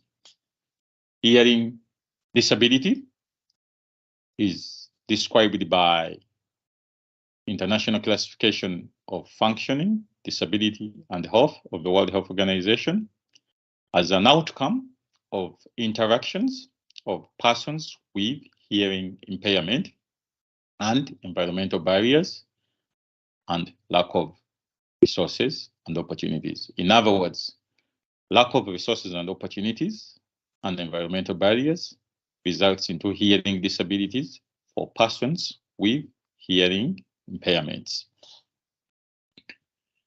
Research challenge. The Convention on the Rights of Persons with Disability revealed that universal design should not exclude assistive technology needs of persons with specific disabilities. Furthermore, the Nordic Center for Rehabilitation Technology revealed that universal design is not appropriate design for assistive technology products.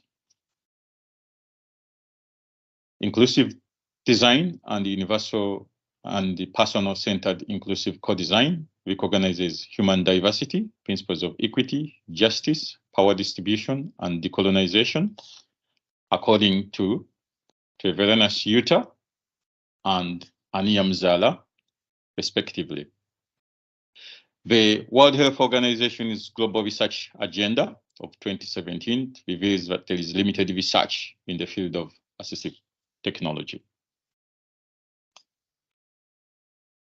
So based on that background, the main research question of the research paper is, what are the perceptions of persons with hearing loss and users of hearing assistive technology on the universal design and inclusive design, or justice and personal-centered inclusive or design, JPCICD. To measure the main research questions, sub-research questions were developed as follows. A, which design practices are used to deliver hearing assistive technology services to persons with hearing loss? B, which design practices are preferred by persons with hearing loss to respond to their needs? C, which reasons are provided by persons with hearing loss for the selection of the preferred design practices? In response to the research question, the research paper was grounded in the social constructivist ontology, but views designs as socially constructed objects that interact with people and environment as natural objects. In other words, to analyze designs, you need socially constructed methods. The critical discourse analysis epistemology was used to generate new knowledge through the analysis of the behaviors of designs, persons with hearing loss, and environment as they interacted among each other. In addition, the main theory or hypothesis of the research paper stated that all the designs facilitates inclusion, accessibility, and the inclusive matching of the hearing and hearing assistive technology needs to products. The hypothesis or theory was grounded in the critical disability theory, capability approach, and the complex adaptive system theory. The research hypothesis, research ontology, and epistemology were used to analyze the secondary and the primary data of the research paper. The interdisciplinary research approach was used to respond to the main research question and sub-research question of this research study as follows. The main circle of knowledge was inclusive design studies, and this was used to analyze the relationship between justice and personal-centered inclusive co-design and persons with hearing loss. The cognate circle of knowledge included the following. Critical disability studies. This was used to analyze the relationship between persons with hearing loss and the different disability models, such as the rights-based model, the medical model, social model, biopsychosocial model, and charity model. Assistive technology, circle of knowledge, was a second cognitive circle, and this was used to analyze the relationship between the assistive technology and the different designs. The human rights circle of knowledge was used to analyze the relationship between the Convention on the Rights of Persons with Disability and the different design that facilitates inclusion and accessibility. Accessibility circle of knowledge was used to analyze the relationship between the different accessibility requirements for persons with hearing loss and the different designs. Research methodology. The research methodology was composed of a single case study of persons with hearing loss, including members of the International Federation of Hard of Hearing around the world. It was also composed of the qualitative and quantitative research methods as follows. The 4 semi-structured interviews with persons with hearing loss were carried out during COVID-19 period in 2021. Content analysis was applied to analyze the qualitative data. The sample of 50 respondents responded to the survey questionnaire. Descriptive analysis was applied to analyze the quantitative data. Collection of data was limited due to COVID-19 pandemic restrictions. Literature review finding. The systematic review of electronic databases such as UCD OneSearch, PubMed or Medline, SNAR, ERIC, and Google Scholar was carried out with support of Zotero. This resulted into selection of 6 research papers based on the inclusion criteria, but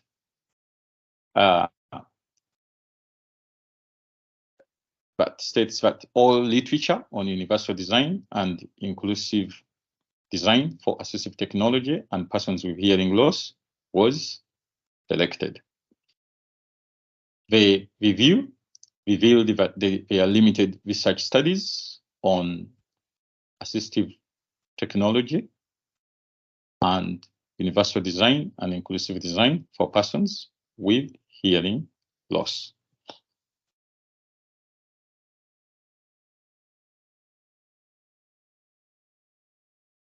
Literature review findings revealed that universal design was not appropriate design for personalization of assistive technology products, according to the Nordic Center for Rehabilitation Technology. The Convention on the Rights of Persons with Disability noted that universal design should not exclude assistive technology for persons with specific disabilities. The British Standards Institute defined inclusive design as the design of mainstream products or services that are accessible to and usable by as many people as reasonably possible without the need for special adaptation or specialized design. The Inclusive Design Research Center defines inclusive design as a design that considers human diversity dimension with respect to age, gender, sex, race, culture, ethnicity, ability, and other dimensions. Now, you may observe that the British Standards Institute definition of inclusive design is more close or similar to the definition of universal design. In other words, they consider universal design to be the same as inclusive design. However, the Inclusive Design Research Center differs with that position by stating that inclusive design is a design that considers human diversity dimensions. Literature review findings also revealed that Utah Trevelyanis argued that both universal design and inclusive design facilitates inclusion. Utah further noted that universal design was based on one size fits all, and inclusive design was based on one size fits one and expand to many. Aniyo Mzala observed that the justice and personal-centered inclusive co-design emerged as a branch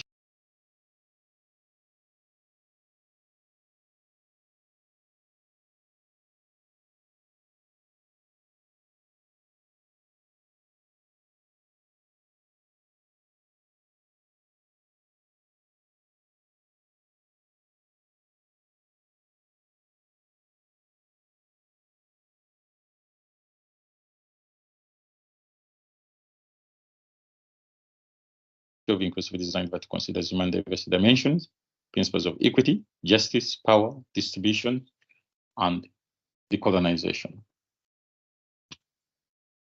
Quantitative data findings. 50 respondents from 21 countries responded to the survey. 58% of the participants were female, while 42% were male. The majority of the respondents, at 27%, were those between the ages of 31 to 40 years and 41 to 50 years old, each respectively. This reveals that hearing loss increased with the increase in age. 46% of the participants reported profound hearing loss, 19% reported severe to profound hearing loss, 16% reported moderate to severe hearing loss, and 3% reported profound in one ear and moderate to moderate hearing loss in second ear. So this data reveals that the majority of the respondents were those with profound hearing loss. 78% of the respondents reported using hearing and hearsay technology products, while 12% reported having used hearing and hearsay technology products in the past, but at the time of the survey, we are not using. 15% reported not using hearing and hearing assistive technology products. Again, this data reveals that hearing and hearing assistive technology products were used across the different hearing loss spectrum, composed of those with severe or profound hearing loss, which were a majority respondents, and those with mild to moderate hearing loss. The quantitative data findings also reveal that approximately 85% of respondents selected inclusive design as the design that personalizes its products, and 50% of the participants selected universal design. So this data also reveals that universal design or personal-centered inclusive co-design were more preferred in comparison with universal design, according to the bar chart 1 data. The bar chart 2 data reveals that 81% of the participants selected inclusive design because it adapted the hearing and hearsay technology products to the needs of persons with hearing loss, and 35% selected persons with hearing loss can use selected universal design because products designed for all can be used to compensate for functional loss and to facilitate participation in the different life environments for persons with hearing loss. Again, the data reveals that both universal design and inclusive design facilitates inclusion. However, inclusive design was more preferred by persons with hearing loss because it adapted their hearing and ear assistive technology products and services to their specific needs, because they are diverse and therefore they have different needs despite having the same category of disability. However, when you compare this data with the upper data, but where 81% of the participants selected hearing products can be adapted to the needs of persons with hearing loss, it implies that inclusive design was more preferred compared to universal design. In conclusion, the qualitative data correlates with the quantitative data, but states majority of people selected inclusive design or justice and person-centered inclusive design because it's personalized. They assess hearing and ear assist technology needs to their specific needs. Recommendation.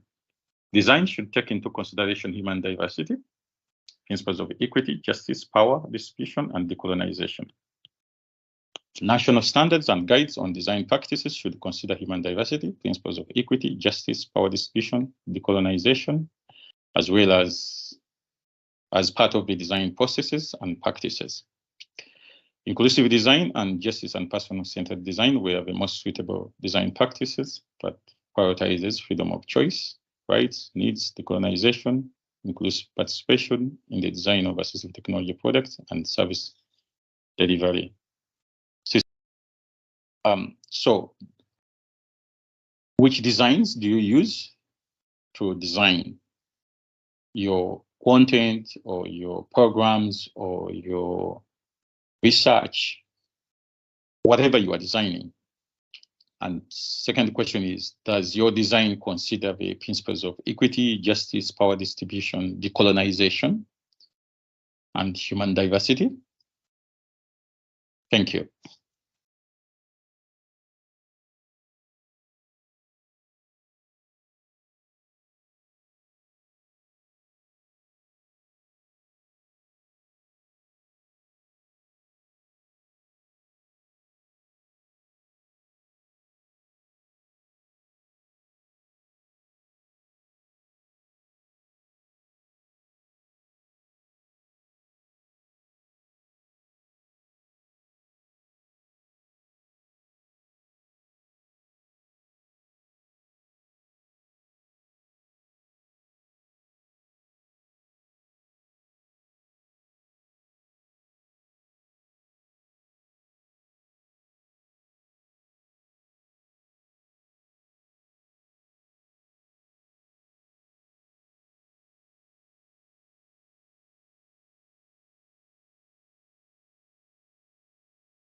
Can be answered.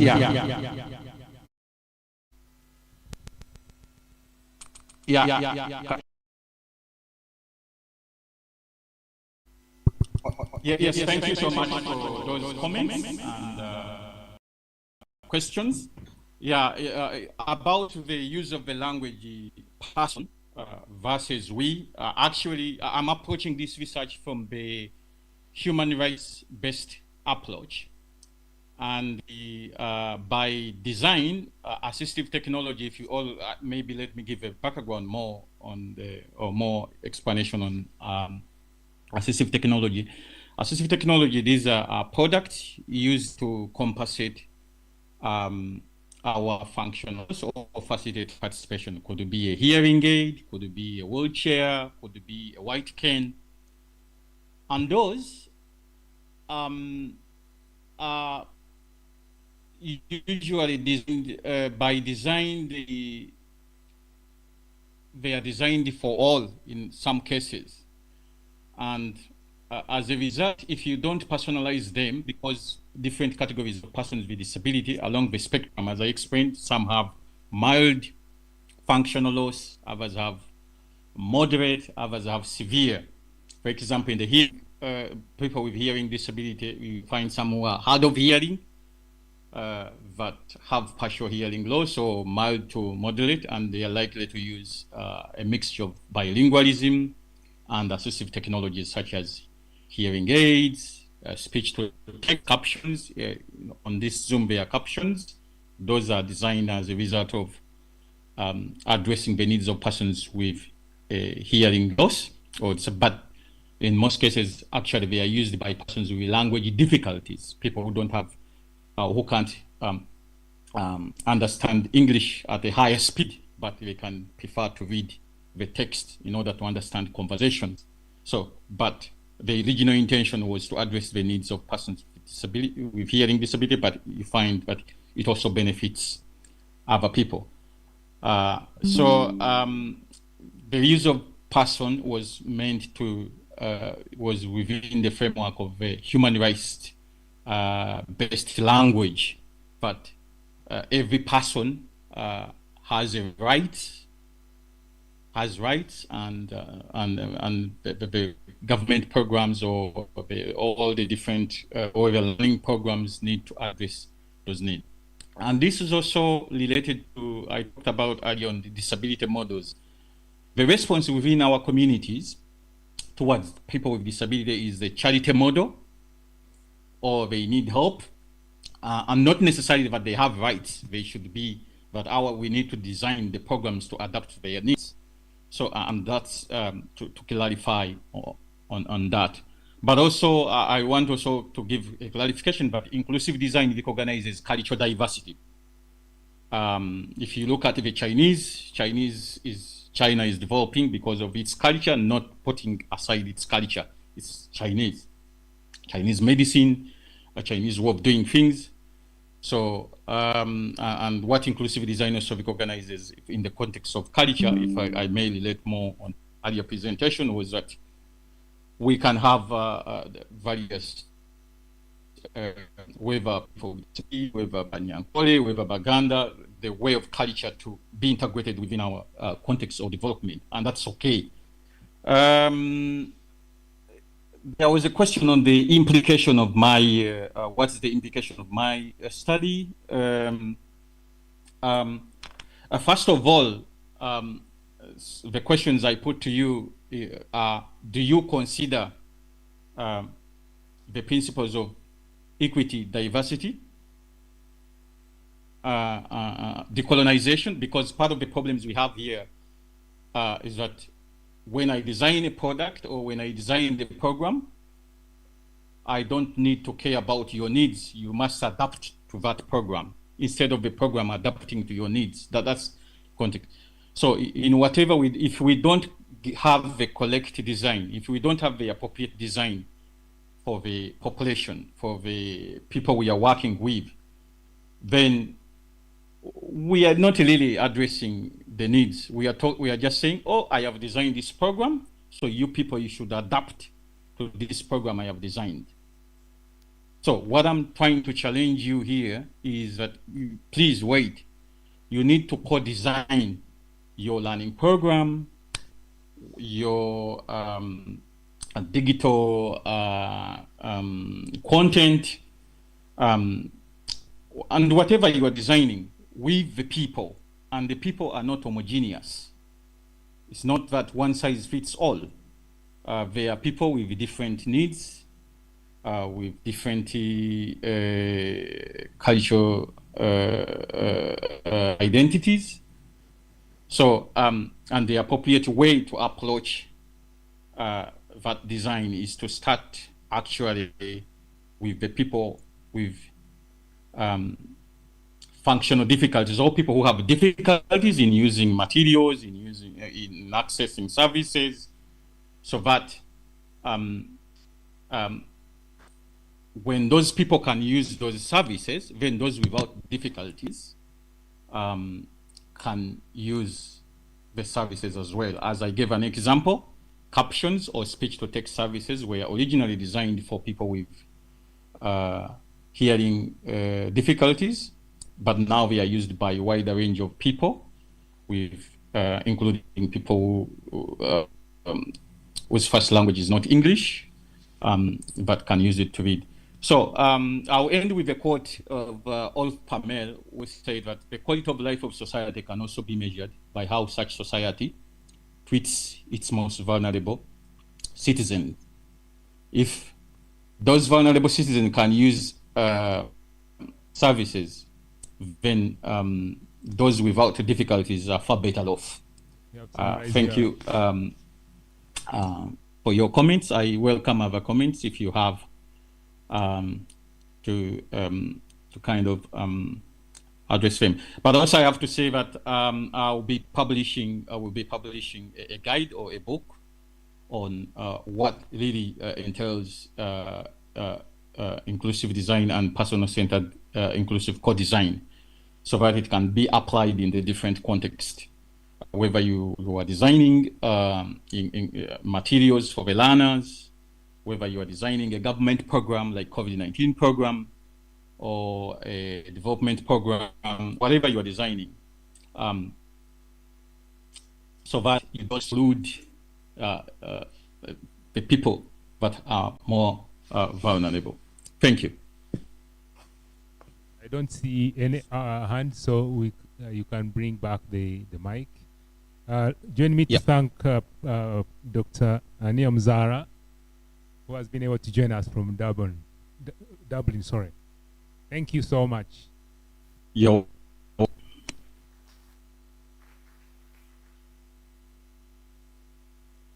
I will hand over the chair to Dr.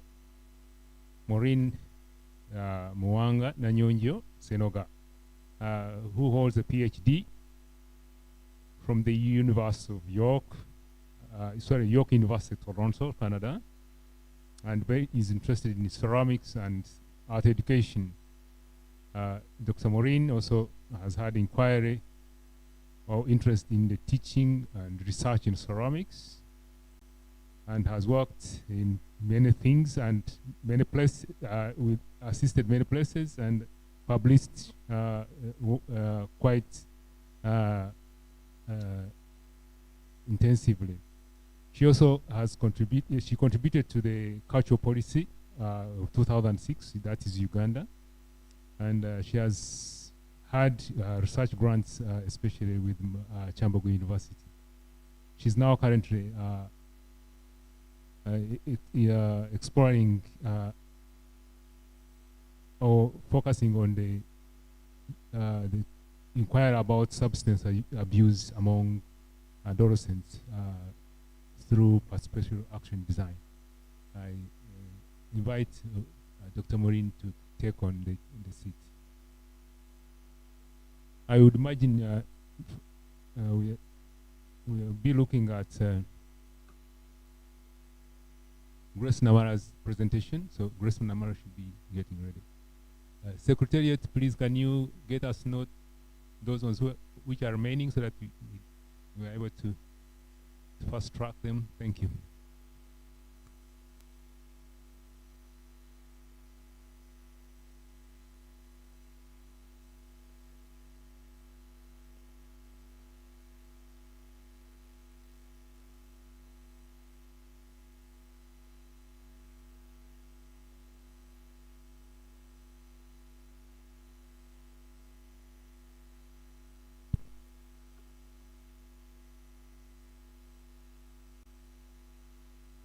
Thank you for Professor Kwesiga for the introduction, and good afternoon everybody, and welcome to the second part of today's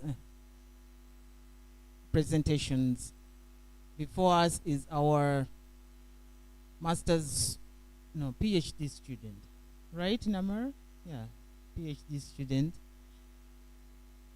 Can you talk about yourself briefly before you start?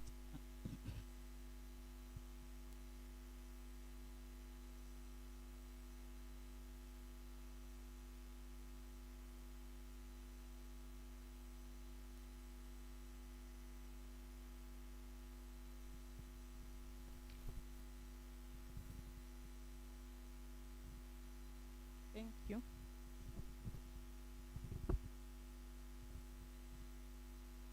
Good afternoon, everybody.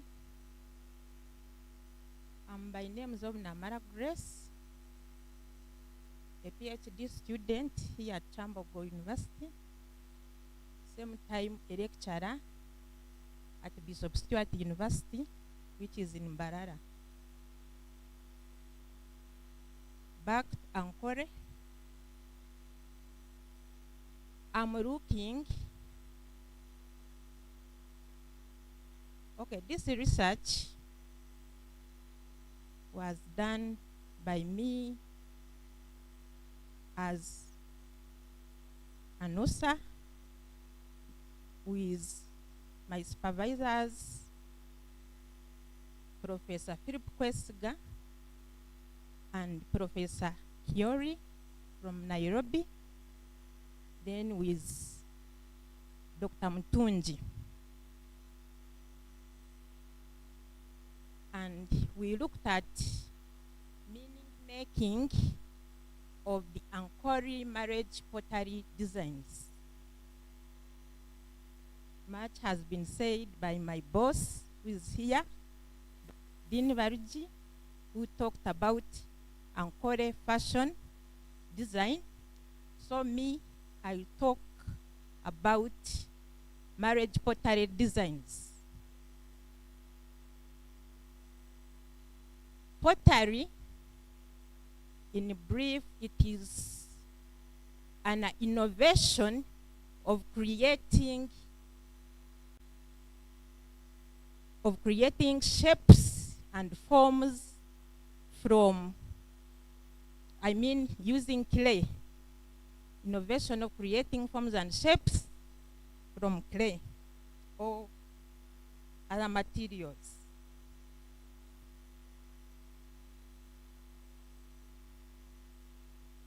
This paper investigated meaning making of the Ankore marriage pottery designs from Western Uganda, where we had to draw attention on pottery marriage designs.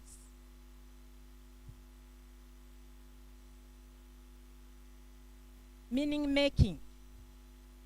What is meaning making? Meaning making, this is a process on how we interpret situations or events in the light of our previous knowledge and experiences, as it was said by David. Then it is also a process of how people construe or understand or make a sense of life events.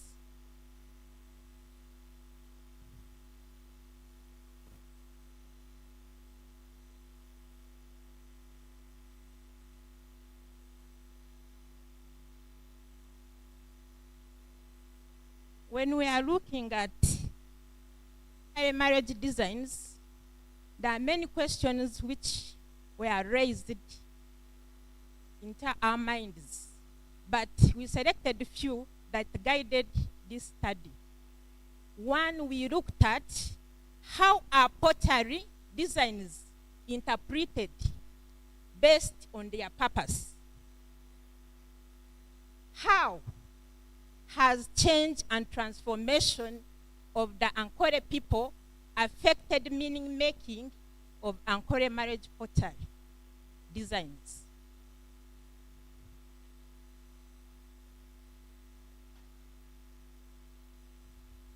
Meaning making of pottery designs in the past was basically used in different ways, or it served different purposes, whereby it was used in cooking, storing of food, and preserving food, and many others. But as man advanced, pottery got more value despite the various innovations that happened, which include the discovery of the bronze. The bronze is also a material where different shapes are being created out of this material. But meaning making, as a man advanced, was also linked to decoration, which shows that pottery still exists.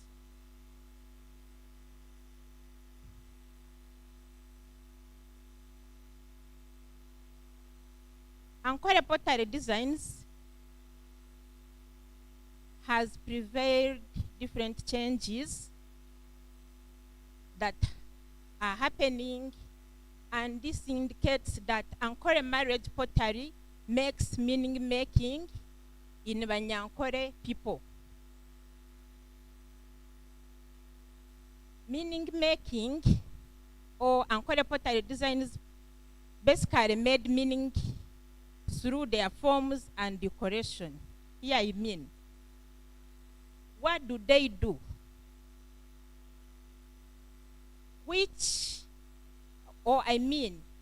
How do they serve?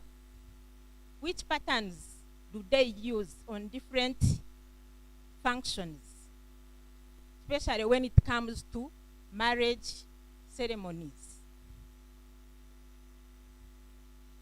These are some of the Ankole pottery designs.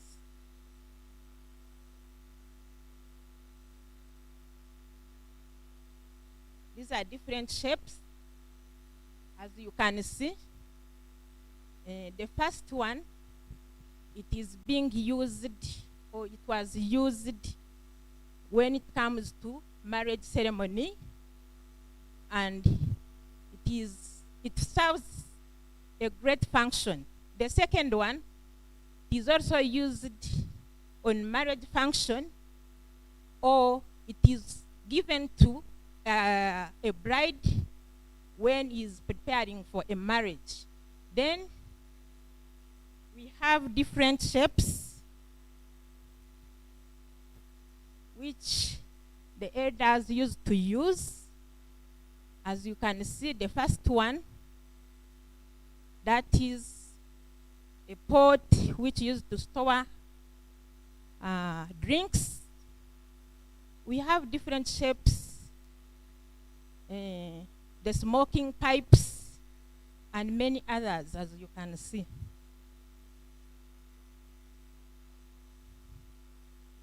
When it comes to Ankole marriage pottery, this is a special gift or a special pot that was designed to spice up conjugal activities. What are conjugal activities? When I talk of conjugal activities, I mean the activities that do happen inside the bedroom between a man and a woman who are officially married. Why am I saying officially married? When you're given officially, you must be given this special pot.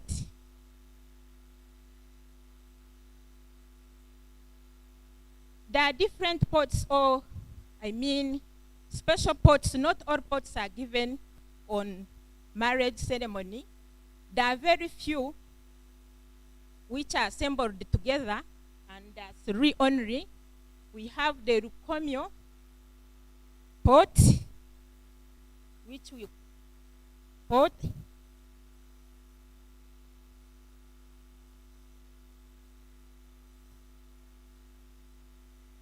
That one in the middle, it is called the Rukomyo pot. It is always called four-eyed pot, but it has only 3 eyes. The fourth pot, it belongs to the person, or it is seen by a person who is using it, who is a woman. And I will explain more when it comes to findings.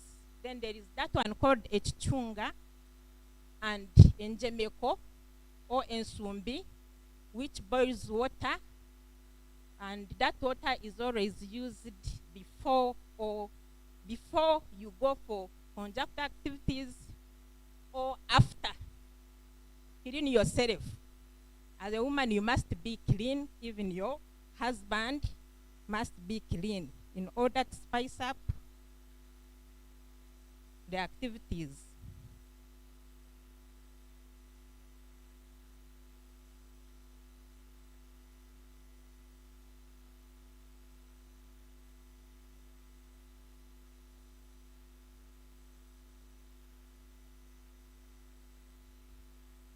Methodology, it adopted, the study adopted a cross-sectional design and some structured questionnaire were used, whereby I needed enough information from different people, and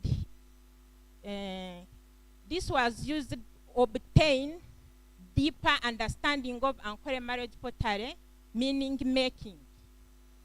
The research covered Ankole region, but focused on 2 districts, which is Churuhura and Mbarara.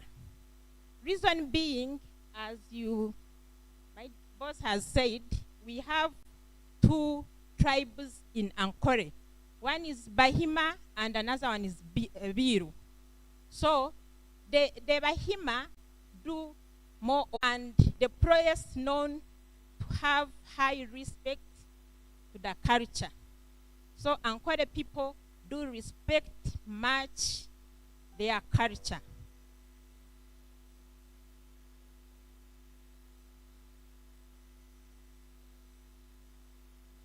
A purposeful transferred sampling technique was used to select study population of more than 90 participants, because I needed enough information from different categories, right from the students whom I'm teaching, then the pottery, the elders, the cultural leaders, and even women who are using these pots.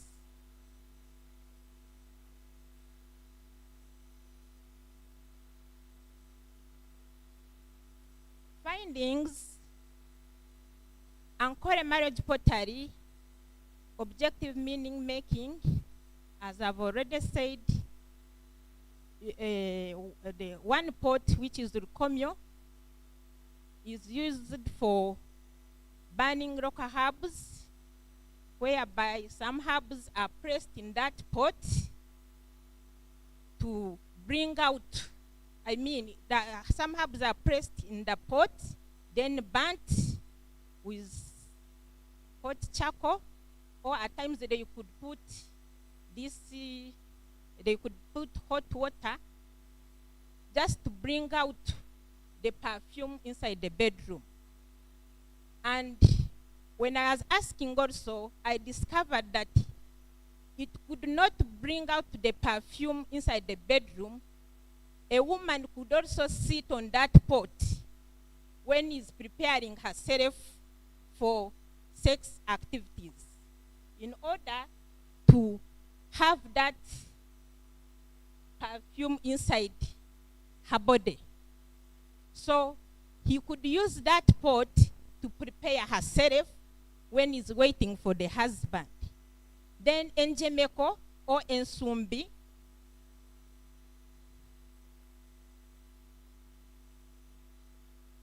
that enjemeko, the first pot, you see it has a long neck. So it cannot allow water to cool very fast. Whether a husband is around or not around, he will still find that water hot. The reason being, you must first clean yourself before you go for sex or sexual activities. Then a woman is also supposed to use that water before or after sex.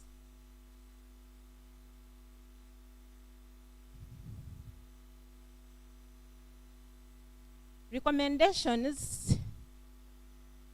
This study recommends that culture and local leaders should persistently update the young youth on how to use these pots.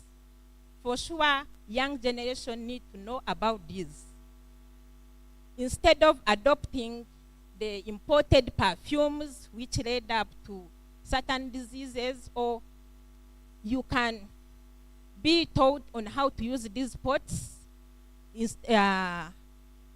Because when we are doing a research findings, we found that these young ones are always given these pots, but they don't know how to use these pots. Instead, they put them in the sitting room, and which is a taboo for Ankore people. You're not supposed to show these pots. They're supposed to stay inside the bedroom. And we do encourage documentation, especially as researchers. As we do research, let us document such that this young generation can know how to use these pots in future. Thank you.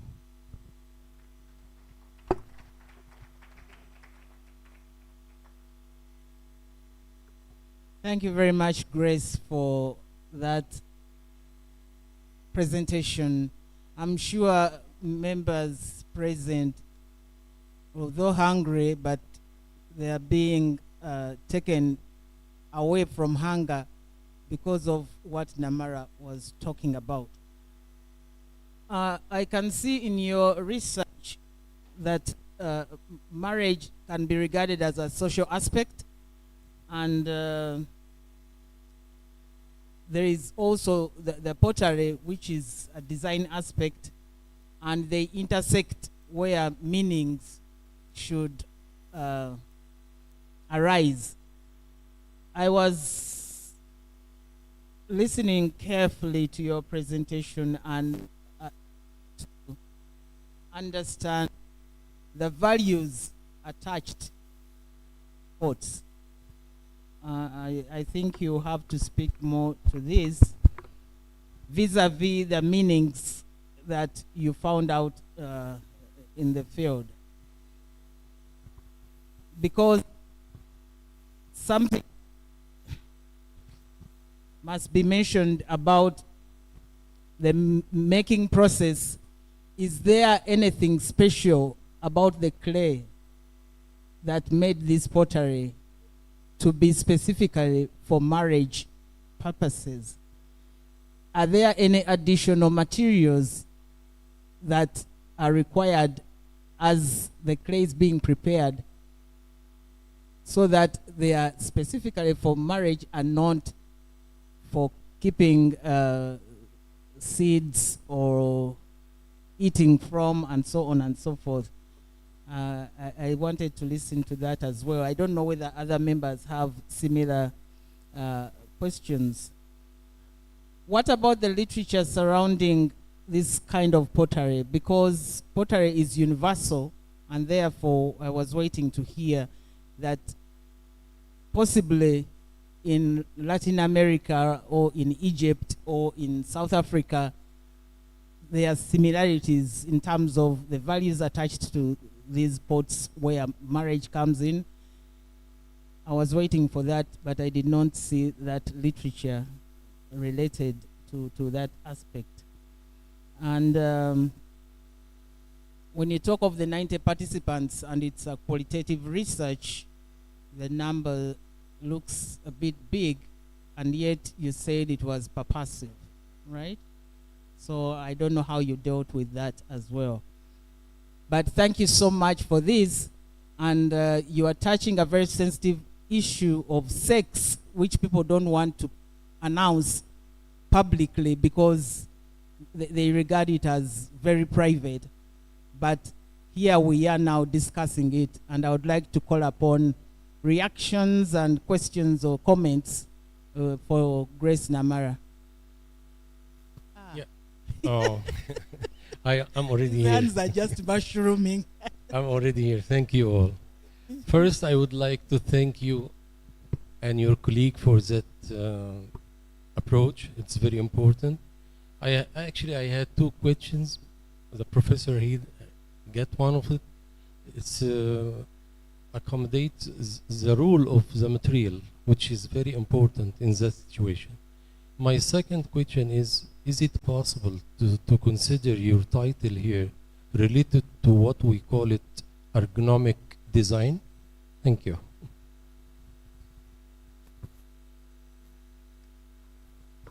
Thank you very much. My name is Abate. I would like to recognize my teacher, Dr. Maureen. Can we give her a clap of hands? A comment. There is where Madame Namara talked about it's actually to do with the design, a long pot with a long neck. But I noted there are those pots which had, and you made a comment that they had the 3 eyes and the 2 eyes and what have you. Have you investigated why they have those 2 or 3 eyes or 4 or etc.? Okay, what of value are they, those eyes? Okay, thank you very much.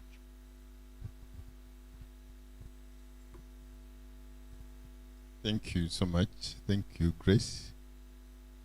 I'm a pure Munyankore, and I have attachment with these, though I might not know, but I know them. Attaching a meaning.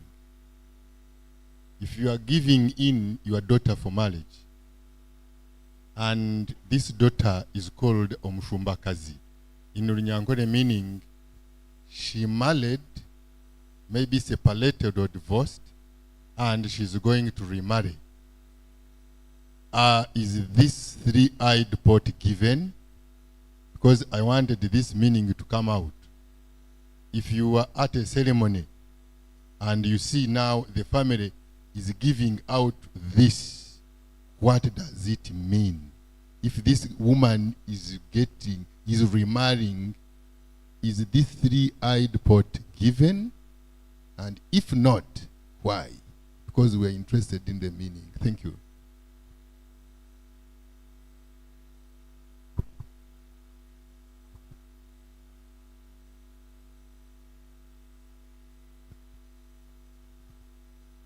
Thank you very much. I begin with a kind of a supplement to what my colleague presented. The Rukomyo, if you talk of a woman leaving a house and getting married to another house, does it mean that sex has ceased to be prayed? And I think one of the reasons why Rukomyo is given is to perform that activity of sex. So I still think if you leave this house and go to another house, still Rukomyo can be given. That's my belief. I don't know what my colleague is going to say. It was just a supplement. Namara, the doctor in making, mine is just to highlight me on Njemeko and Nsumbi. Is this nomenclature according to dialects or the Veiru and Bahima? Because I suspect in Runyankore we don't have items which share which have 2 words. So in Njemeko, that can be Runyankore, but in Sumbi sounds Chiganda. So I need a green light on that. Thank you. Thank you, Grace. I didn't realize the Banyankore took conjugal rights so seriously. Having said that, part of my question actually has been asked. What is the significance of the 3 eyes? You've done well to teach some of it, because I'd have taken the 3-eyed pot and put it in my sitting room on a coffee table and put bouquets of flower in it. Thank you.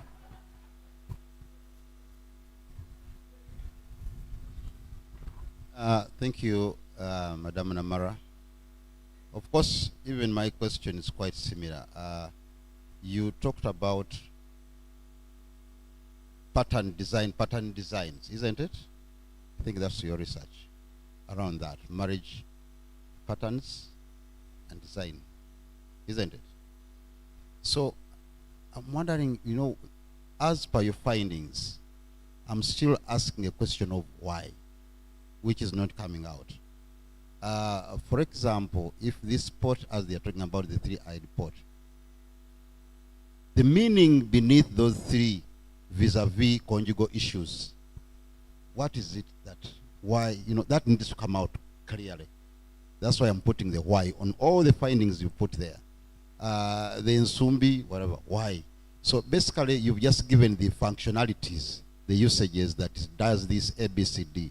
But the functionality vis-a-vis the pot, I think there's something which is missing. As a researcher, you know, why? Did you try it out as a researcher to see its capabilities? Did you, you know, these are issues you need to bridge between the artifact, the functionality, and in the middle there is that symbolism of it. I think that needs to be clearly brought out. I submit. The last one, please, Penelope. Thank you, Grace, for your presentation. It was actually very informative. I must say that I was given those pots. I have them. Although I didn't know the function, they actually don't give those lessons when they give you the pots. So this was very useful. I think what I would comment is that since these are marriage pots, I want to assume that the married might have more information than the students. I don't know how the students will fit in well in the research. Thank you so much.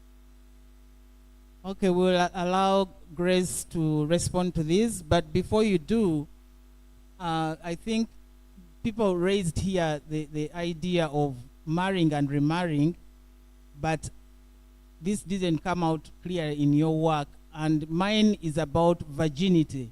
If a woman was a virgin, what type of pot and what patterns are on those pots to bring out that value so that she's proud of her status as a woman that married when she was still a virgin. And then if the other one is remarrying, which means she will not have a similar pot, a similar pot to the virgin's pot. So I think since you are working on the marriage institution, we need to see those differences in terms of the patterns on the pots, the shapes, and so on and so forth. I was just trying to supplement on this. Can you please respond quickly, because we don't have time? 1 minute, please. If there are comments, you just skip them and go to the questions quickly. Okay. Thank you, Dr. Maureen, for wonderful supplements. Okay. I know is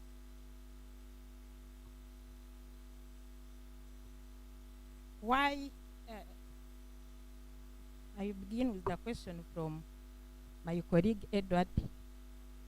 Is this pot given to a person who is going to remarrying, or who is being married for the first time, or the person who is going to be remarried? I would say yes, but when it comes to sex, there is a difference between a person who is married or who is going to be married for the first time, as Dr. Maureen has said, we are all women, apart from girls who are here, and men, but as women, I mean women, we know what we go through when it is first time have sex. There is what we call virginity, as Dr. Maureen has said. When that virginity is removed, women do, I don't know if it's a woman or a girl, for the first time, there is the way you are wounded. And these herbs which they put, or which you use in that pot, they do work as a medicine. They heal those wounds very quickly. And again, they help on having or being infected with infections. So those herbs do help a lot on a girl or a woman who is married for the first time. Then for the second time, it is also given because it spices up the bedroom activities.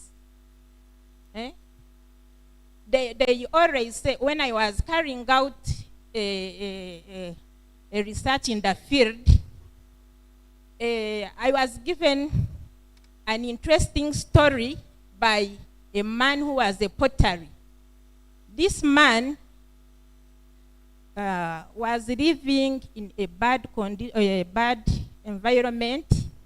Though he was a pottery, but he had no enough money. But he has these kids.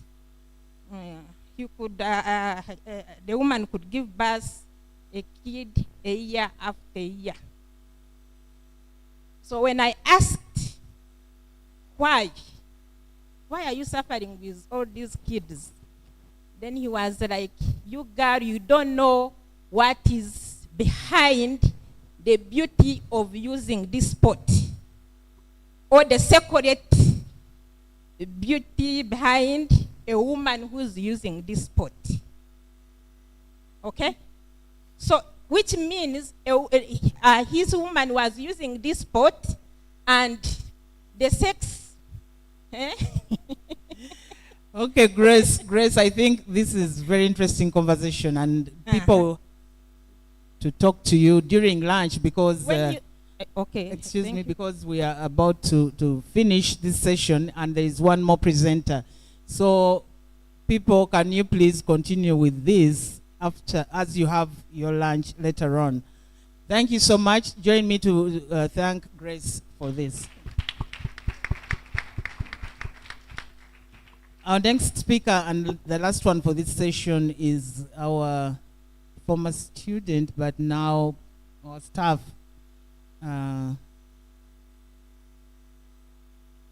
Sharon Brenda Akelo.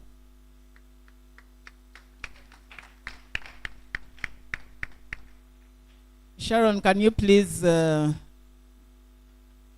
introduce yourself and make sure you do your presentation in 15 minutes so that we can have the question and answer period as well.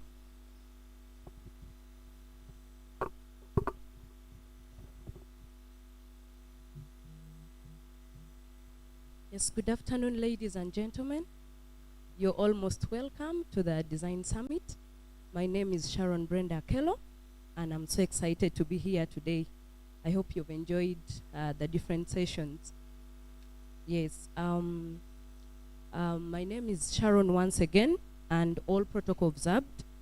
I was a student here at Kyambogo University for the last 6 to, I think, 5 years, because I had my undergraduate here, and I finished in 2016. Then I finished my master's in 2019. Yes, and by the grace of God, I came back here last year. That was in 2022, and I was called to to join the teaching staff. So I'm really blessed to be here and be a blessing to many of you.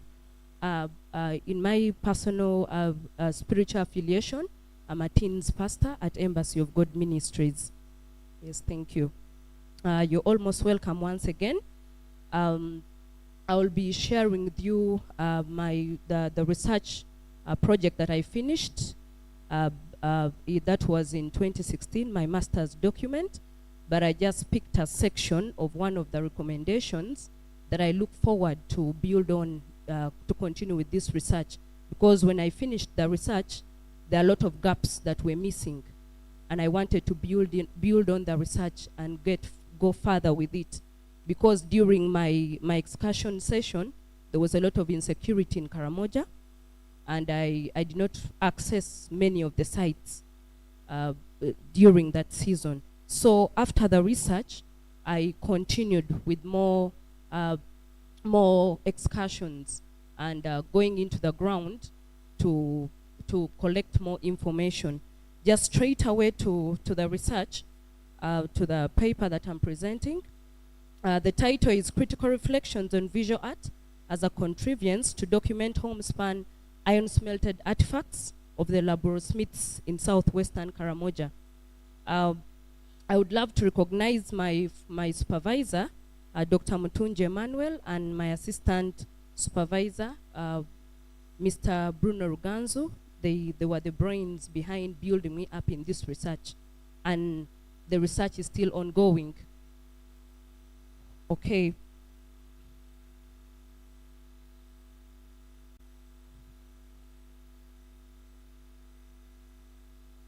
Apologies. This is the research, the recommendation that I try to pick out to guide me in the continuation with the research. One of the recommendations, which is a visual artists ought to produce artworks.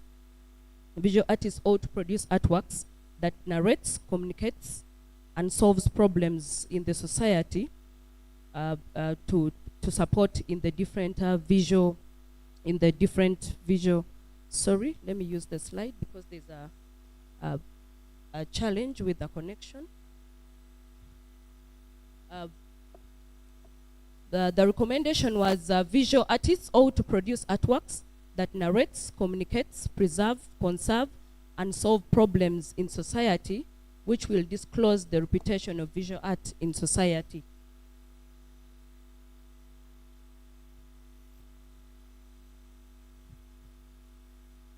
I think I need help. Okay, I think it's back. So looking at the introduction, there are two sections that I'm looking at here. Looking at visual art. I think I need help with the technician.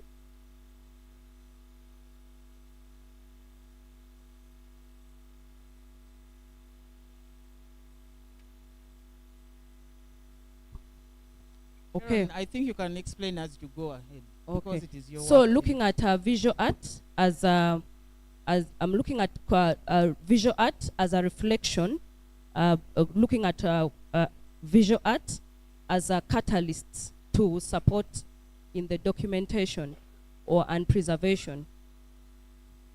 Thank you.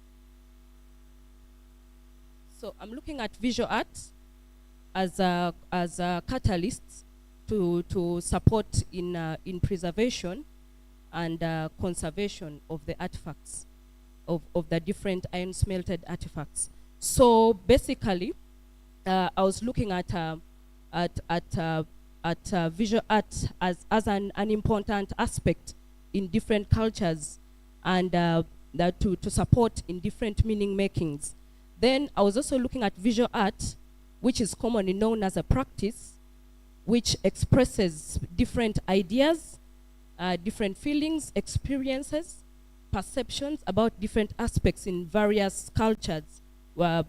Just like when you look at Uganda, we have quite a number of cultures, but specifically this research was drawing close to the Karamoja community, the Labor community that you'll get to know later. Then I was also looking at visual art as an aspect that redirects, enriches the lives of the artists, and also generates society. Not only focusing on the community, on the community, but it also enhances you. It increases on your intellectual capacity and exposure as a visual artist. Then I was also looking at various forms in the art discipline. There are quite a number of different art forms. For instance, painting, sculpture, multimedia, graphics, pottery, just like you've seen in the different presentations. So I was looking at, but specifically, this presentation is focused on painting as my major. So I was looking at it as an aspect that supports to prove the essential of human interaction and existence, and to develop as a backup for the development of the human civilization. Then, in one of the key questions that backs up this research from one of the key questions of the 2030 agenda that spells out how art can become an agent of change and contribute to social cohesion and development. So, coming to the introduction of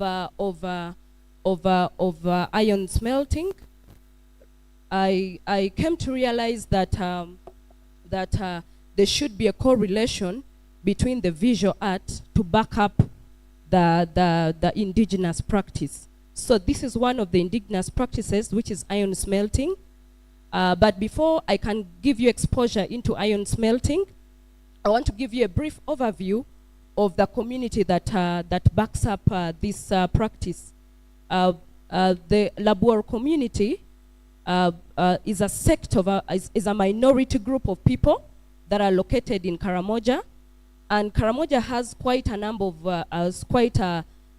various numbers of dialects. There are over 9 dialects in Karamoja region, but specifically, the Labuor community is as a minority group of people that's looked at as an alien society by the surrounding tribes.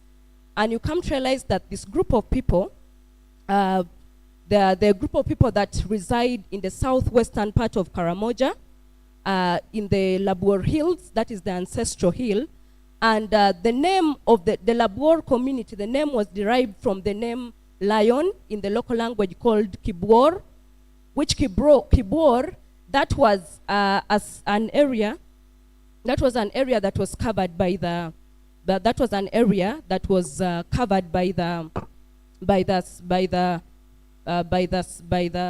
lions, and it is a gazetted, it's like a game reserve. So that is where the community gained that name from. So in a nutshell, this is a community that speaks Luo, but geographically they are located in Karamoja. And the name is derived, the Luo dialect is derived through the different intermarriages by the surrounding community. That is why the dialect is called Luo Lebtur. Lebtur is the dialect, and out of the Lebtur, the community, the people are called Etur, and the Tur are the many, and Atur is one person. So this is one of the practices that was carried out by this community. There were a famous group of people that carried out this activity in Karamoja that were well known in the whole northern region. And coming to iron smelting as one of the practices that they were carrying out, iron smelting is one of the activities that they carried out as a community that supported the agriculture, hunting and defense aspects in the community. Then also, it just like the different evolvement of technology affected their exposure into the craftsmanship in the indigenous practices. Then the communities, the artifacts that were produced were mainly to support in those different activities, and the artifacts were a bit strong, only that many started getting distracted with the new evolvement, the new technologies, and the practice started dwindling.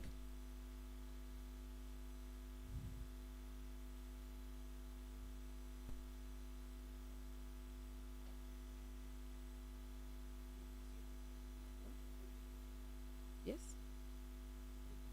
The projector? Yeah.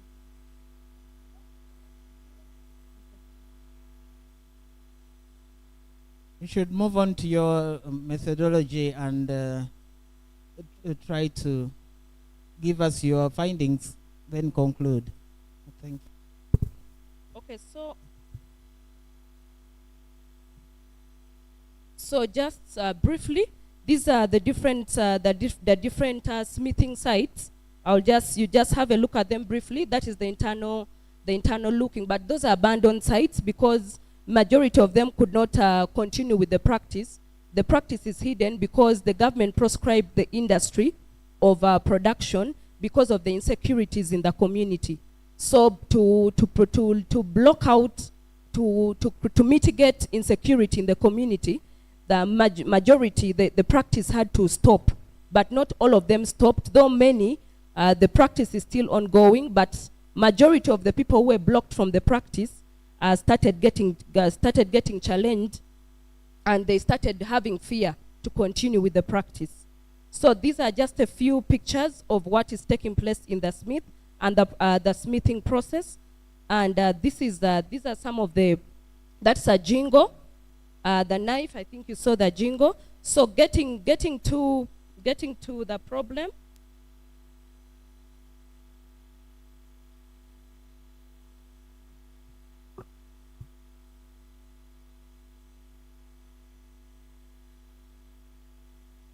So those are a few questions that I was looking at in my research. The questions those are a few questions, as you can see, the questions that I was looking at to guide my research. Then mainly is the significance.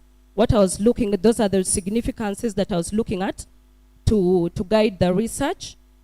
Then the scope, I gave you an overview of the community, where they are located. Then that is the map showing the location of a beam of the community where the Tur people belong in the southwestern part of Karamoja.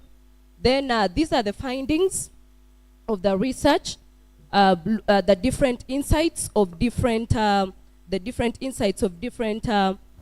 people, the different people who were carrying out, whom I interacted with during the research. The young people, how technology has affected the production of the research and their practices. Then on documentation, I looked at the elderly and what were the interests of the young people towards this practice. Then on preservation, I looked at paintings that can act as a catalyst or an avenue to preserve such a practice, to preserve and conserve such a practice. Then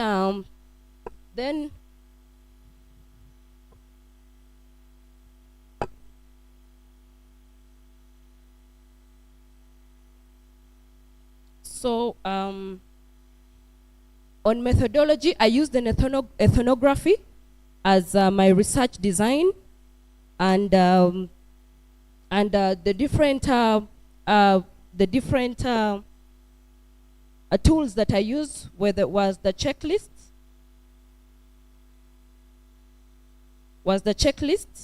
and the interview guide, the different questionnaires. That is how I gathered my data. Then paintings wrapped up the research as a conservation avenue. Then I had to produce some paintings.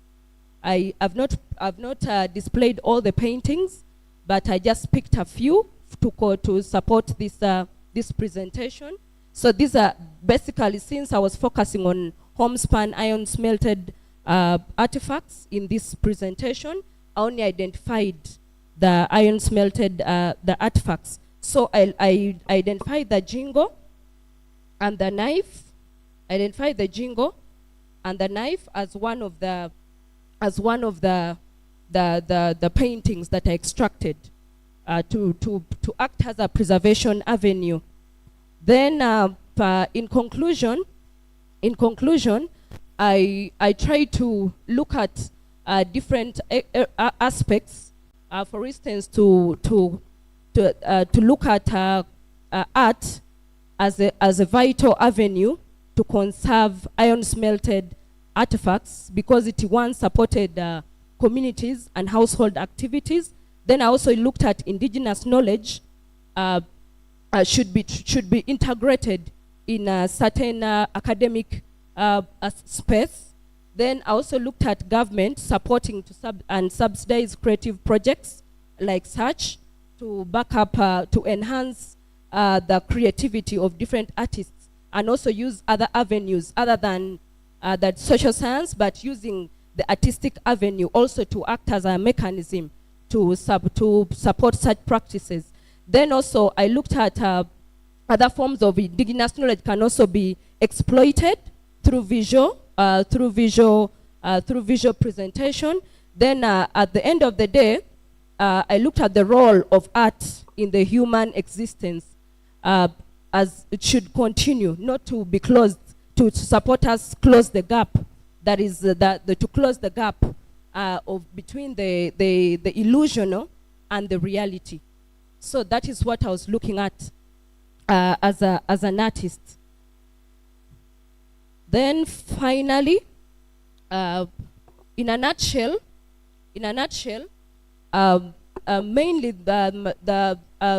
this is a research that I intend to continue with, because immediately after I finished this research at master's level, I came to realize that there were so many gaps that I had to fill in the area of preservation and conservation, because I came to realize an artist can use their creatives to preserve and conserve at the same time, or in an essence that you can conduct visual preservation, just like the same way we, instead of locking items in the museum that people may not move to, you can create paintings, take it to the space of the community that they can gain access visually to see the practices that they used to produce, and have, so we both preserve and conserve, but not only in the museum, but taking to the space of the community. So that is what I'm looking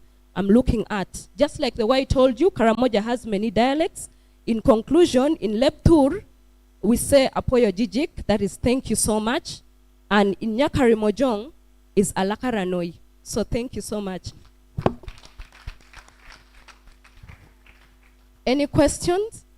Thank you so much, Sharon, for this informative research that you conducted. And I hope it is tickling people's minds to know more about Karamojong and the activity of iron smelting. I think presentations that we've had have looked so much into conserving and for posterity, because the young ones are not in the know. But we've also discovered that even us at our age, although we are moving to the next generation, we still have information that is not clear to us. And some of these studies are helping us to understand the gaps that may be out there. We appreciate the idea that art has a role to play in the process of conserving, and where the old generation is dying with all the indigenous knowledge, the artist comes in as an intervention to preserve some of this knowledge. So maybe in a nutshell, we are looking at design at the intersection of social aspects and meaning making of those social aspects. That's the kind of wrap up I would like to make. And if anybody has any question, we can only take 2 comments or questions so that we move on to the next activity. Question or comment? Yes, Professor Yuji. Professor Kioli, most of the presentations here are in your docket, and we are missing you. He was moderating the other side. I know. Okay, thank you, Peter. Thank you, the presenter. I just got the presentation at the tail end. But what I noticed, you check your conclusions. The conclusions are not conclusions, they are recommendations. And some of the recommendations are saying the government should do this and that and that. I think at the PhD level, we should try to unpack some of those things. The government has got so many arms, you have to pick which particular arm. If this is it, talking about culture, then the Minister of Culture is there. So they are the ones who should be implementing some of your recommendations. Thank you. Any other?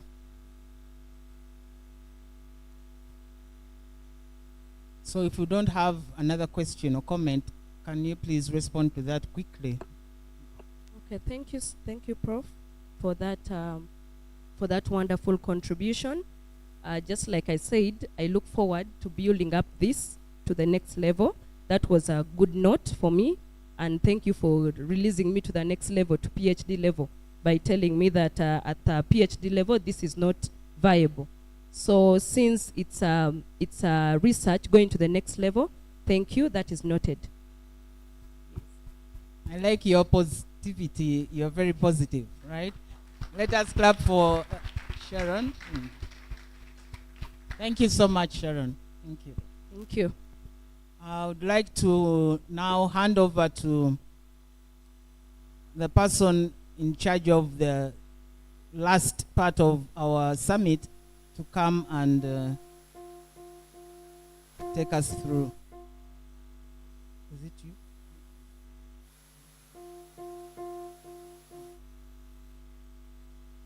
May I invite the Dean to...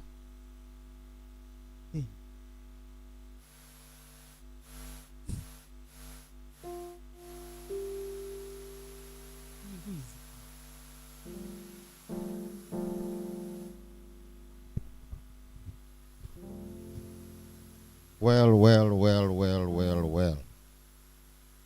Well, well, well, well, well. This has been a roller coaster. We are towards the end of this occasion, and my job is to just guide. Good enough. Our guest of honor is here, and right now, I have to say thank you to all of you for what you've done. You've made this summit a success, and at this juncture, I would request our MDD, Music, Dance and Drama, to give us a treat,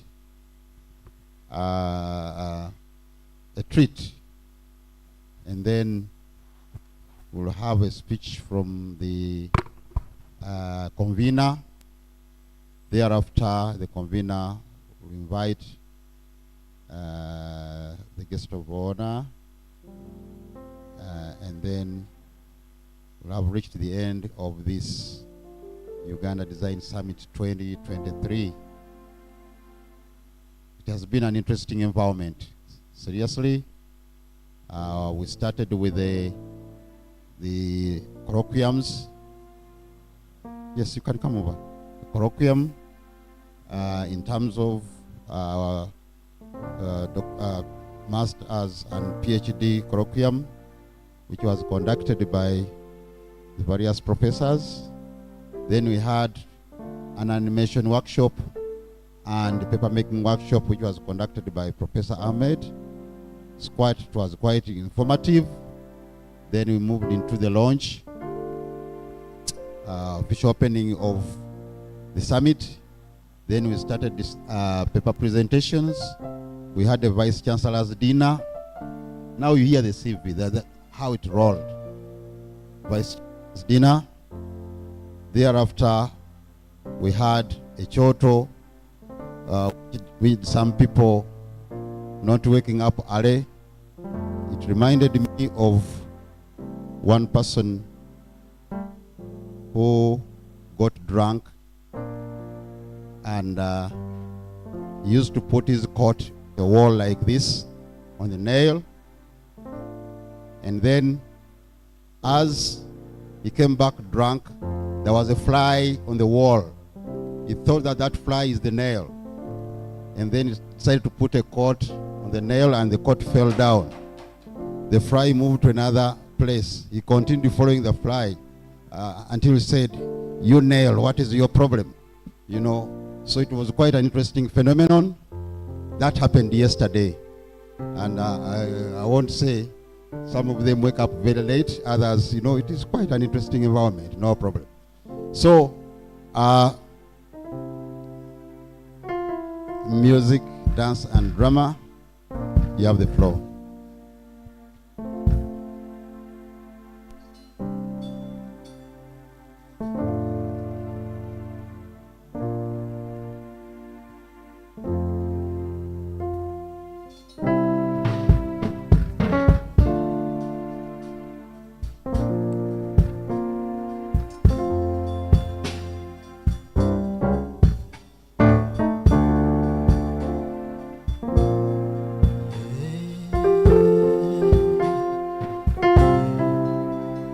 Kakebe no zanya bayo kagobako obudde buziba werage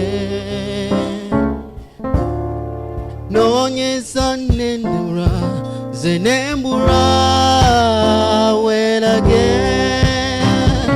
kwanyatako wakuzanya wemba mufumbulia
Kamarongo, Kamarongo, Kamarongo.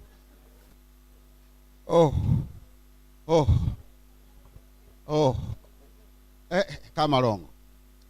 Now, that was a wonderful presentation. A big clap for our students and the lecturer. Right now, in the interest of time,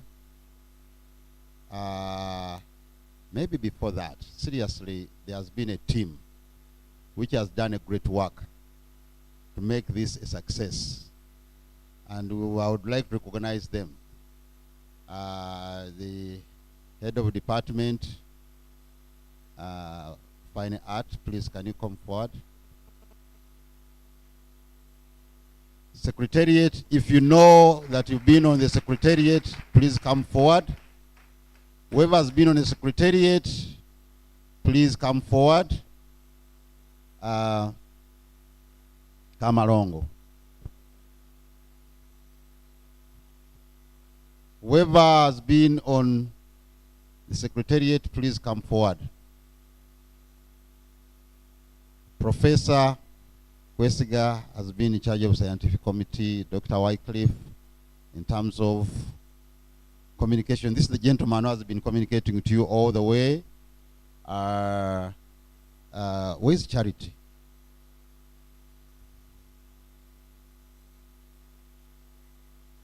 Okay. I would like to call Johnson. Please, Johnson, come here.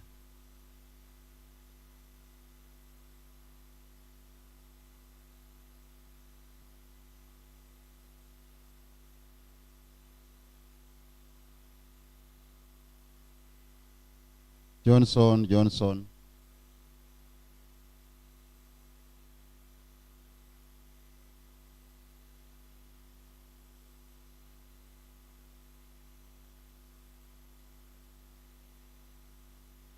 There are few who are not here, but this is the dream team which has been behind this conference.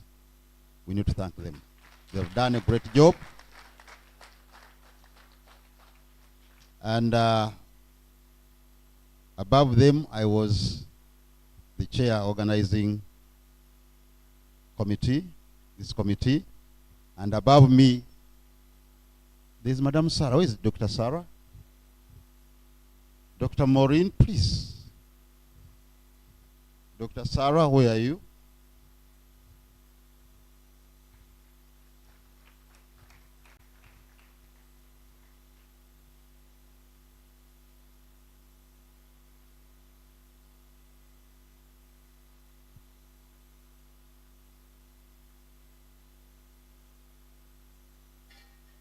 It's okay.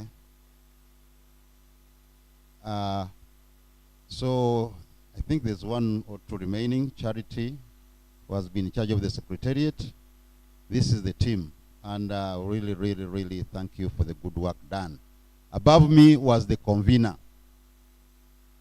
The convener, maybe we'll take this opportunity to invite him also to address. Yes, to say something about the conference. Yes, you're part of your team. Kamarongo.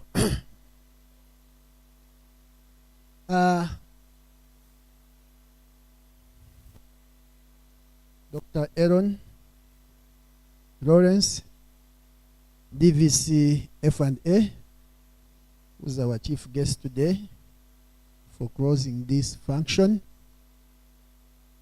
Our keynote speakers and facilitators, our presenters, participants,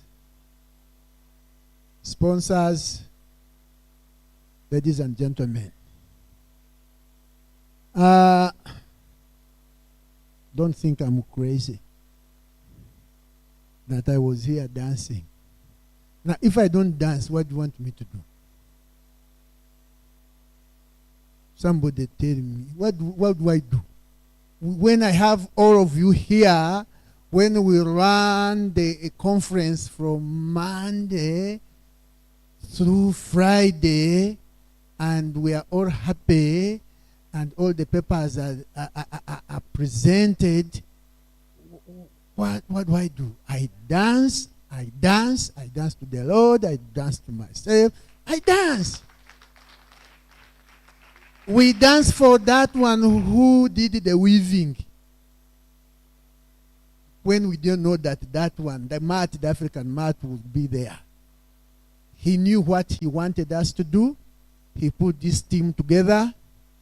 We even sent out invitations and people responded in such a big numbers. We went to the administration and we said we wanted the money. They gave us the money. We went to the sponsors. We said, give us money. They gave us the money. Went to exhibitors.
do it well. If you are to design it well. You will be looked for. Secondly, in addition to my responsibility, I'm also the chairperson of the ceremonies committee that organizes the graduation of Kyambogo University. I'm booking this team for a space during the graduation that will take place on the 6th to the 8th of December this year. Otherwise, I'm honored to be invited to close this summit, whose theme demonstrates the potential of Africa, and in particularly African art. I would like to congratulate you, all of you here, for the innovation, for the coordination, for the preparation, for the operationalization, and for ensuring that the summit ends successfully. I'm aware that Dr. Mutunji is very passionate about design, and that is why he has attracted our professors here to keep hanging on with together. And this one, we can't take it for granted. But also, on a lighter note, he's a Pan-Africanist. So he would like to see things from Africa that suits Africa.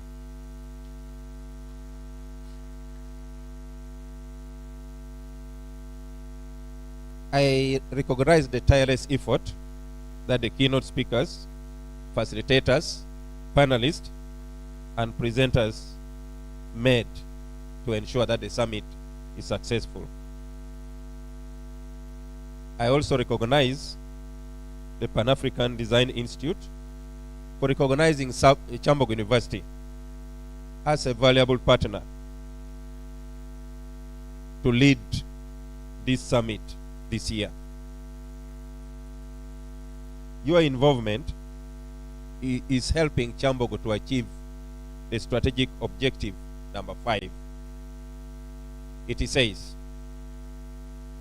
it is meant to improve the stature of Kyambogo University through community engagement, strategic marketing, and resource mobilization. And I would like to pick 3 keywords there. One is community engagement. I followed when this conference had to visit a school, moreover an inclusive school.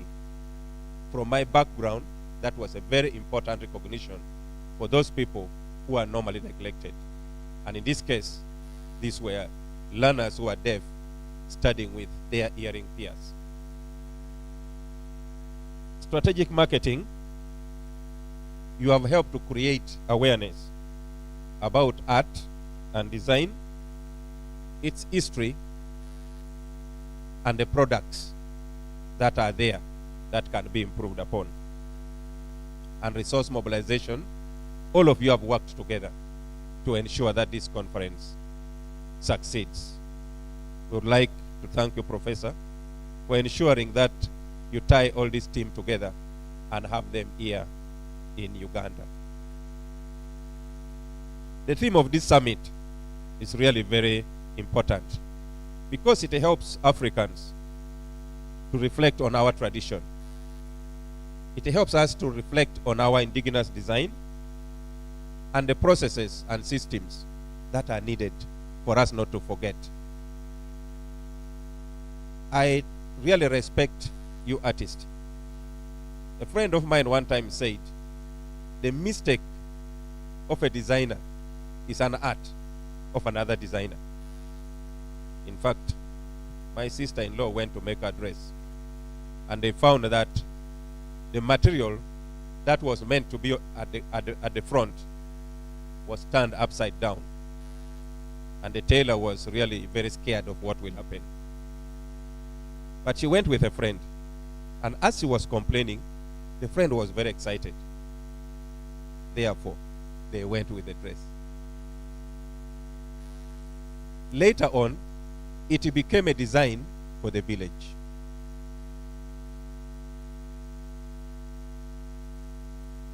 I'm amazed and impressed about the sub-themes that you have generated for this summit. They talk about the initiatives that endeavor to support African design, African artists, African makers, to augment the visibility and understanding of African indigenous design and processes.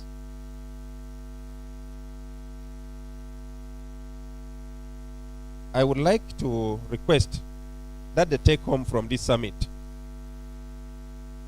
should be that African indigenous designs, crafts, and paintings are best characterized by its distinction, plurality, and the designs that are important to preserve our environment. If you see critically, even from the Jabor practice, you will find that they are picking a product from the community, developing it within the community, and using it within the community. My only request to you is that these innovations should be taken forward for mass production, serious marketing, and realigning ourselves to compete with the Western world. Because we produce our own products, but we tend to pick interest in the external products. You know, President Museveni sometimes is very pragmatic. That is why he's giving emphasis on Bubu. Buy Uganda, build Uganda. It can even be Baba. Buy Africa, build Africa. This is my request for you as a take-home. Let me also hope that the good presentations that have been made here will be collected into a proceeding so that it can help and change the minds of the readers of this product, because that is the only way we can share our African literature. I think currently I respect Nigeria, Kenya, and South Africa for being very proactive in producing local materials. Even if some of them can be questioned, they have produced what people listened to. I hope you will be able to help us produce this material, and we share not only within Kyambogo University, but across Africa. And I assure you, most people from the Western world will pick interest in it so that they can research further into what we are doing. I would like to thank you very much for these 5 engaging days. And I would like to wish all of you safe journey back home. But above all, take the good things you have seen from this conference, take the good things you have seen from Uganda, and ignore any other bad thing that you have seen that crosses your way. There is no community that cannot have the weaknesses, but very important to pick the strong points. I would also like to request that we use this summit to make the Uganda we need. Welcome to the Design Future. I thank you very much. Knowledge and skill for service for God and my country. I therefore declare this summit closed. Thank you very much. Thank you so much. We are going to have anthems.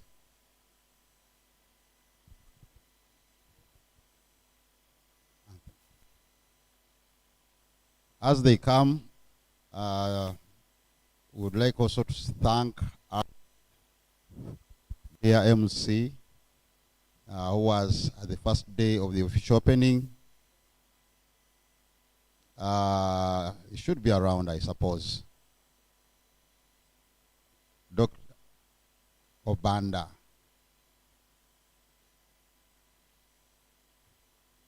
Thank you so much. You made that day a colorful one. We really appreciate what you did for us. Thanks so much. Thank you.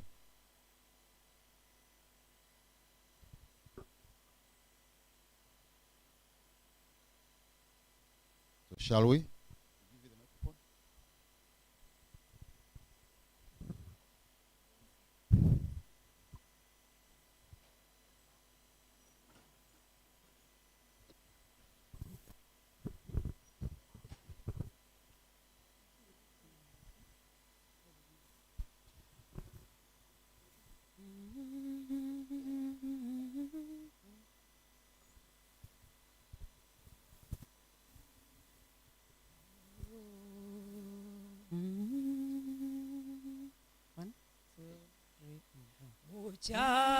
Kyambogo University, what a mighty center you are. Behold, to you we entrust our future today. Abound in skills and knowledge, you free and truly give out for the nation's growth and progress.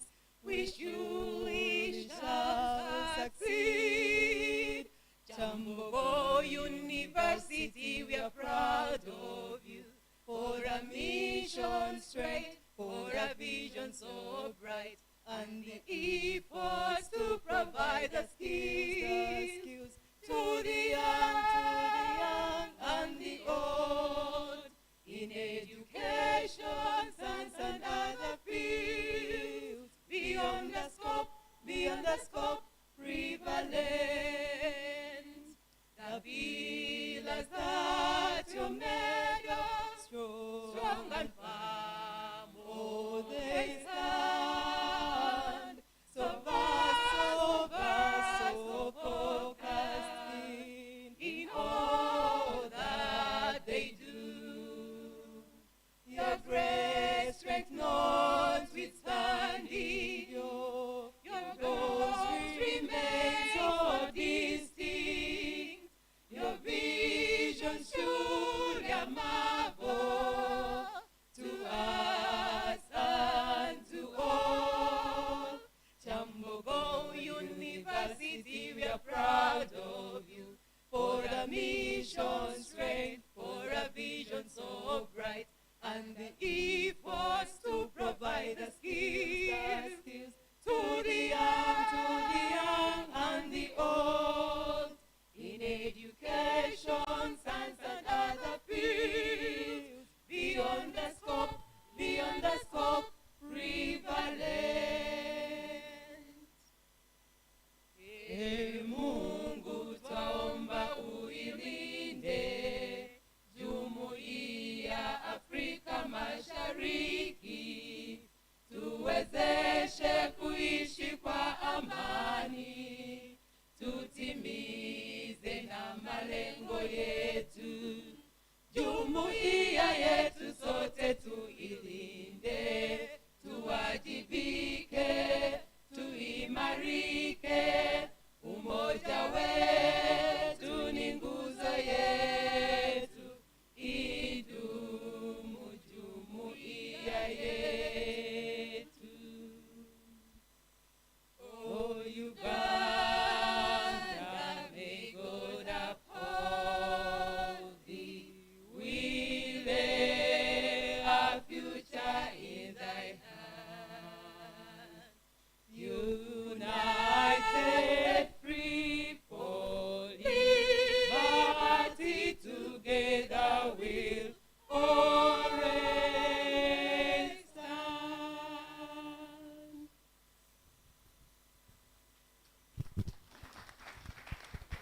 Thank you so much. Thank you so much. Now we are going to move to the item that is lunch.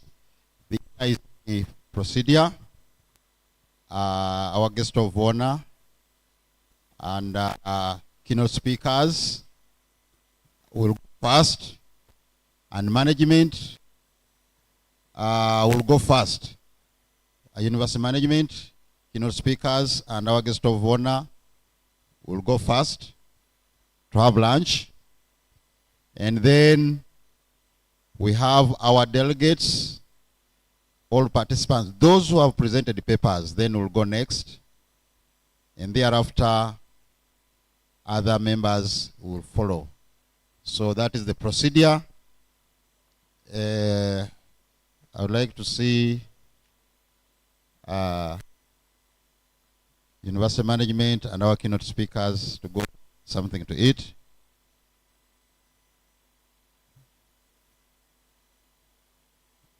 Followed by all those who presented the papers. Please follow the line, the queue.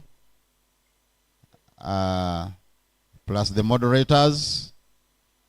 Please, shall we? If you know you presented papers, it is up to you people to take a picture. The space is up.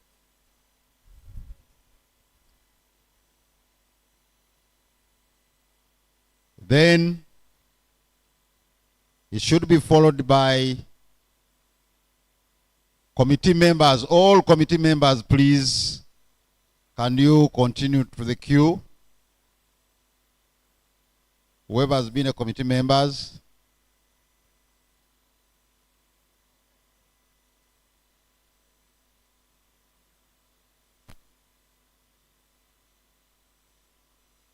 Mind you.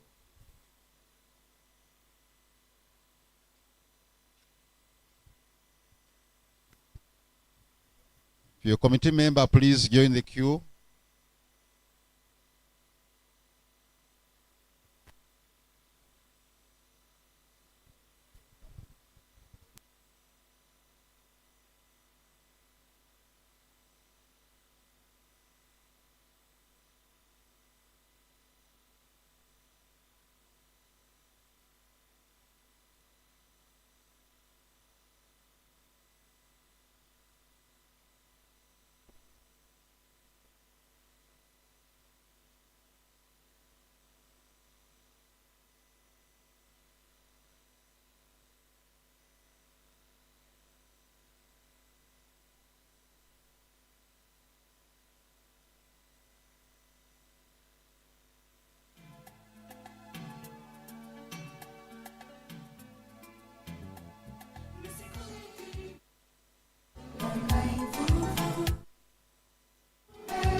côté qui caché, civilisation pas maniée, c'est où salon qui mène, la pomme pas qu'à trouver, doit de nous que goûter, en qui j'en la nati secret, oula, oulé.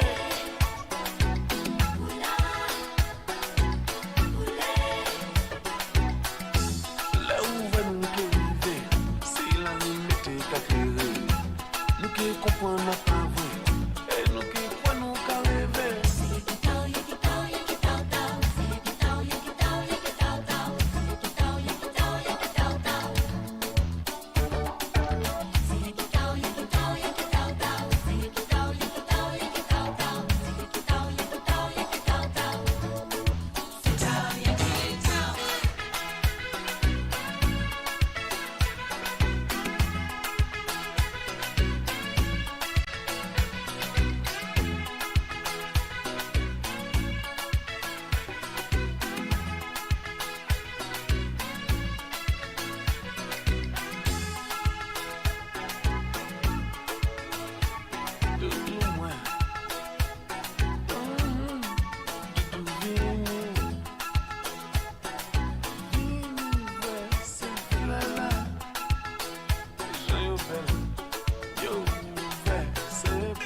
L'argent dit manque arrêté.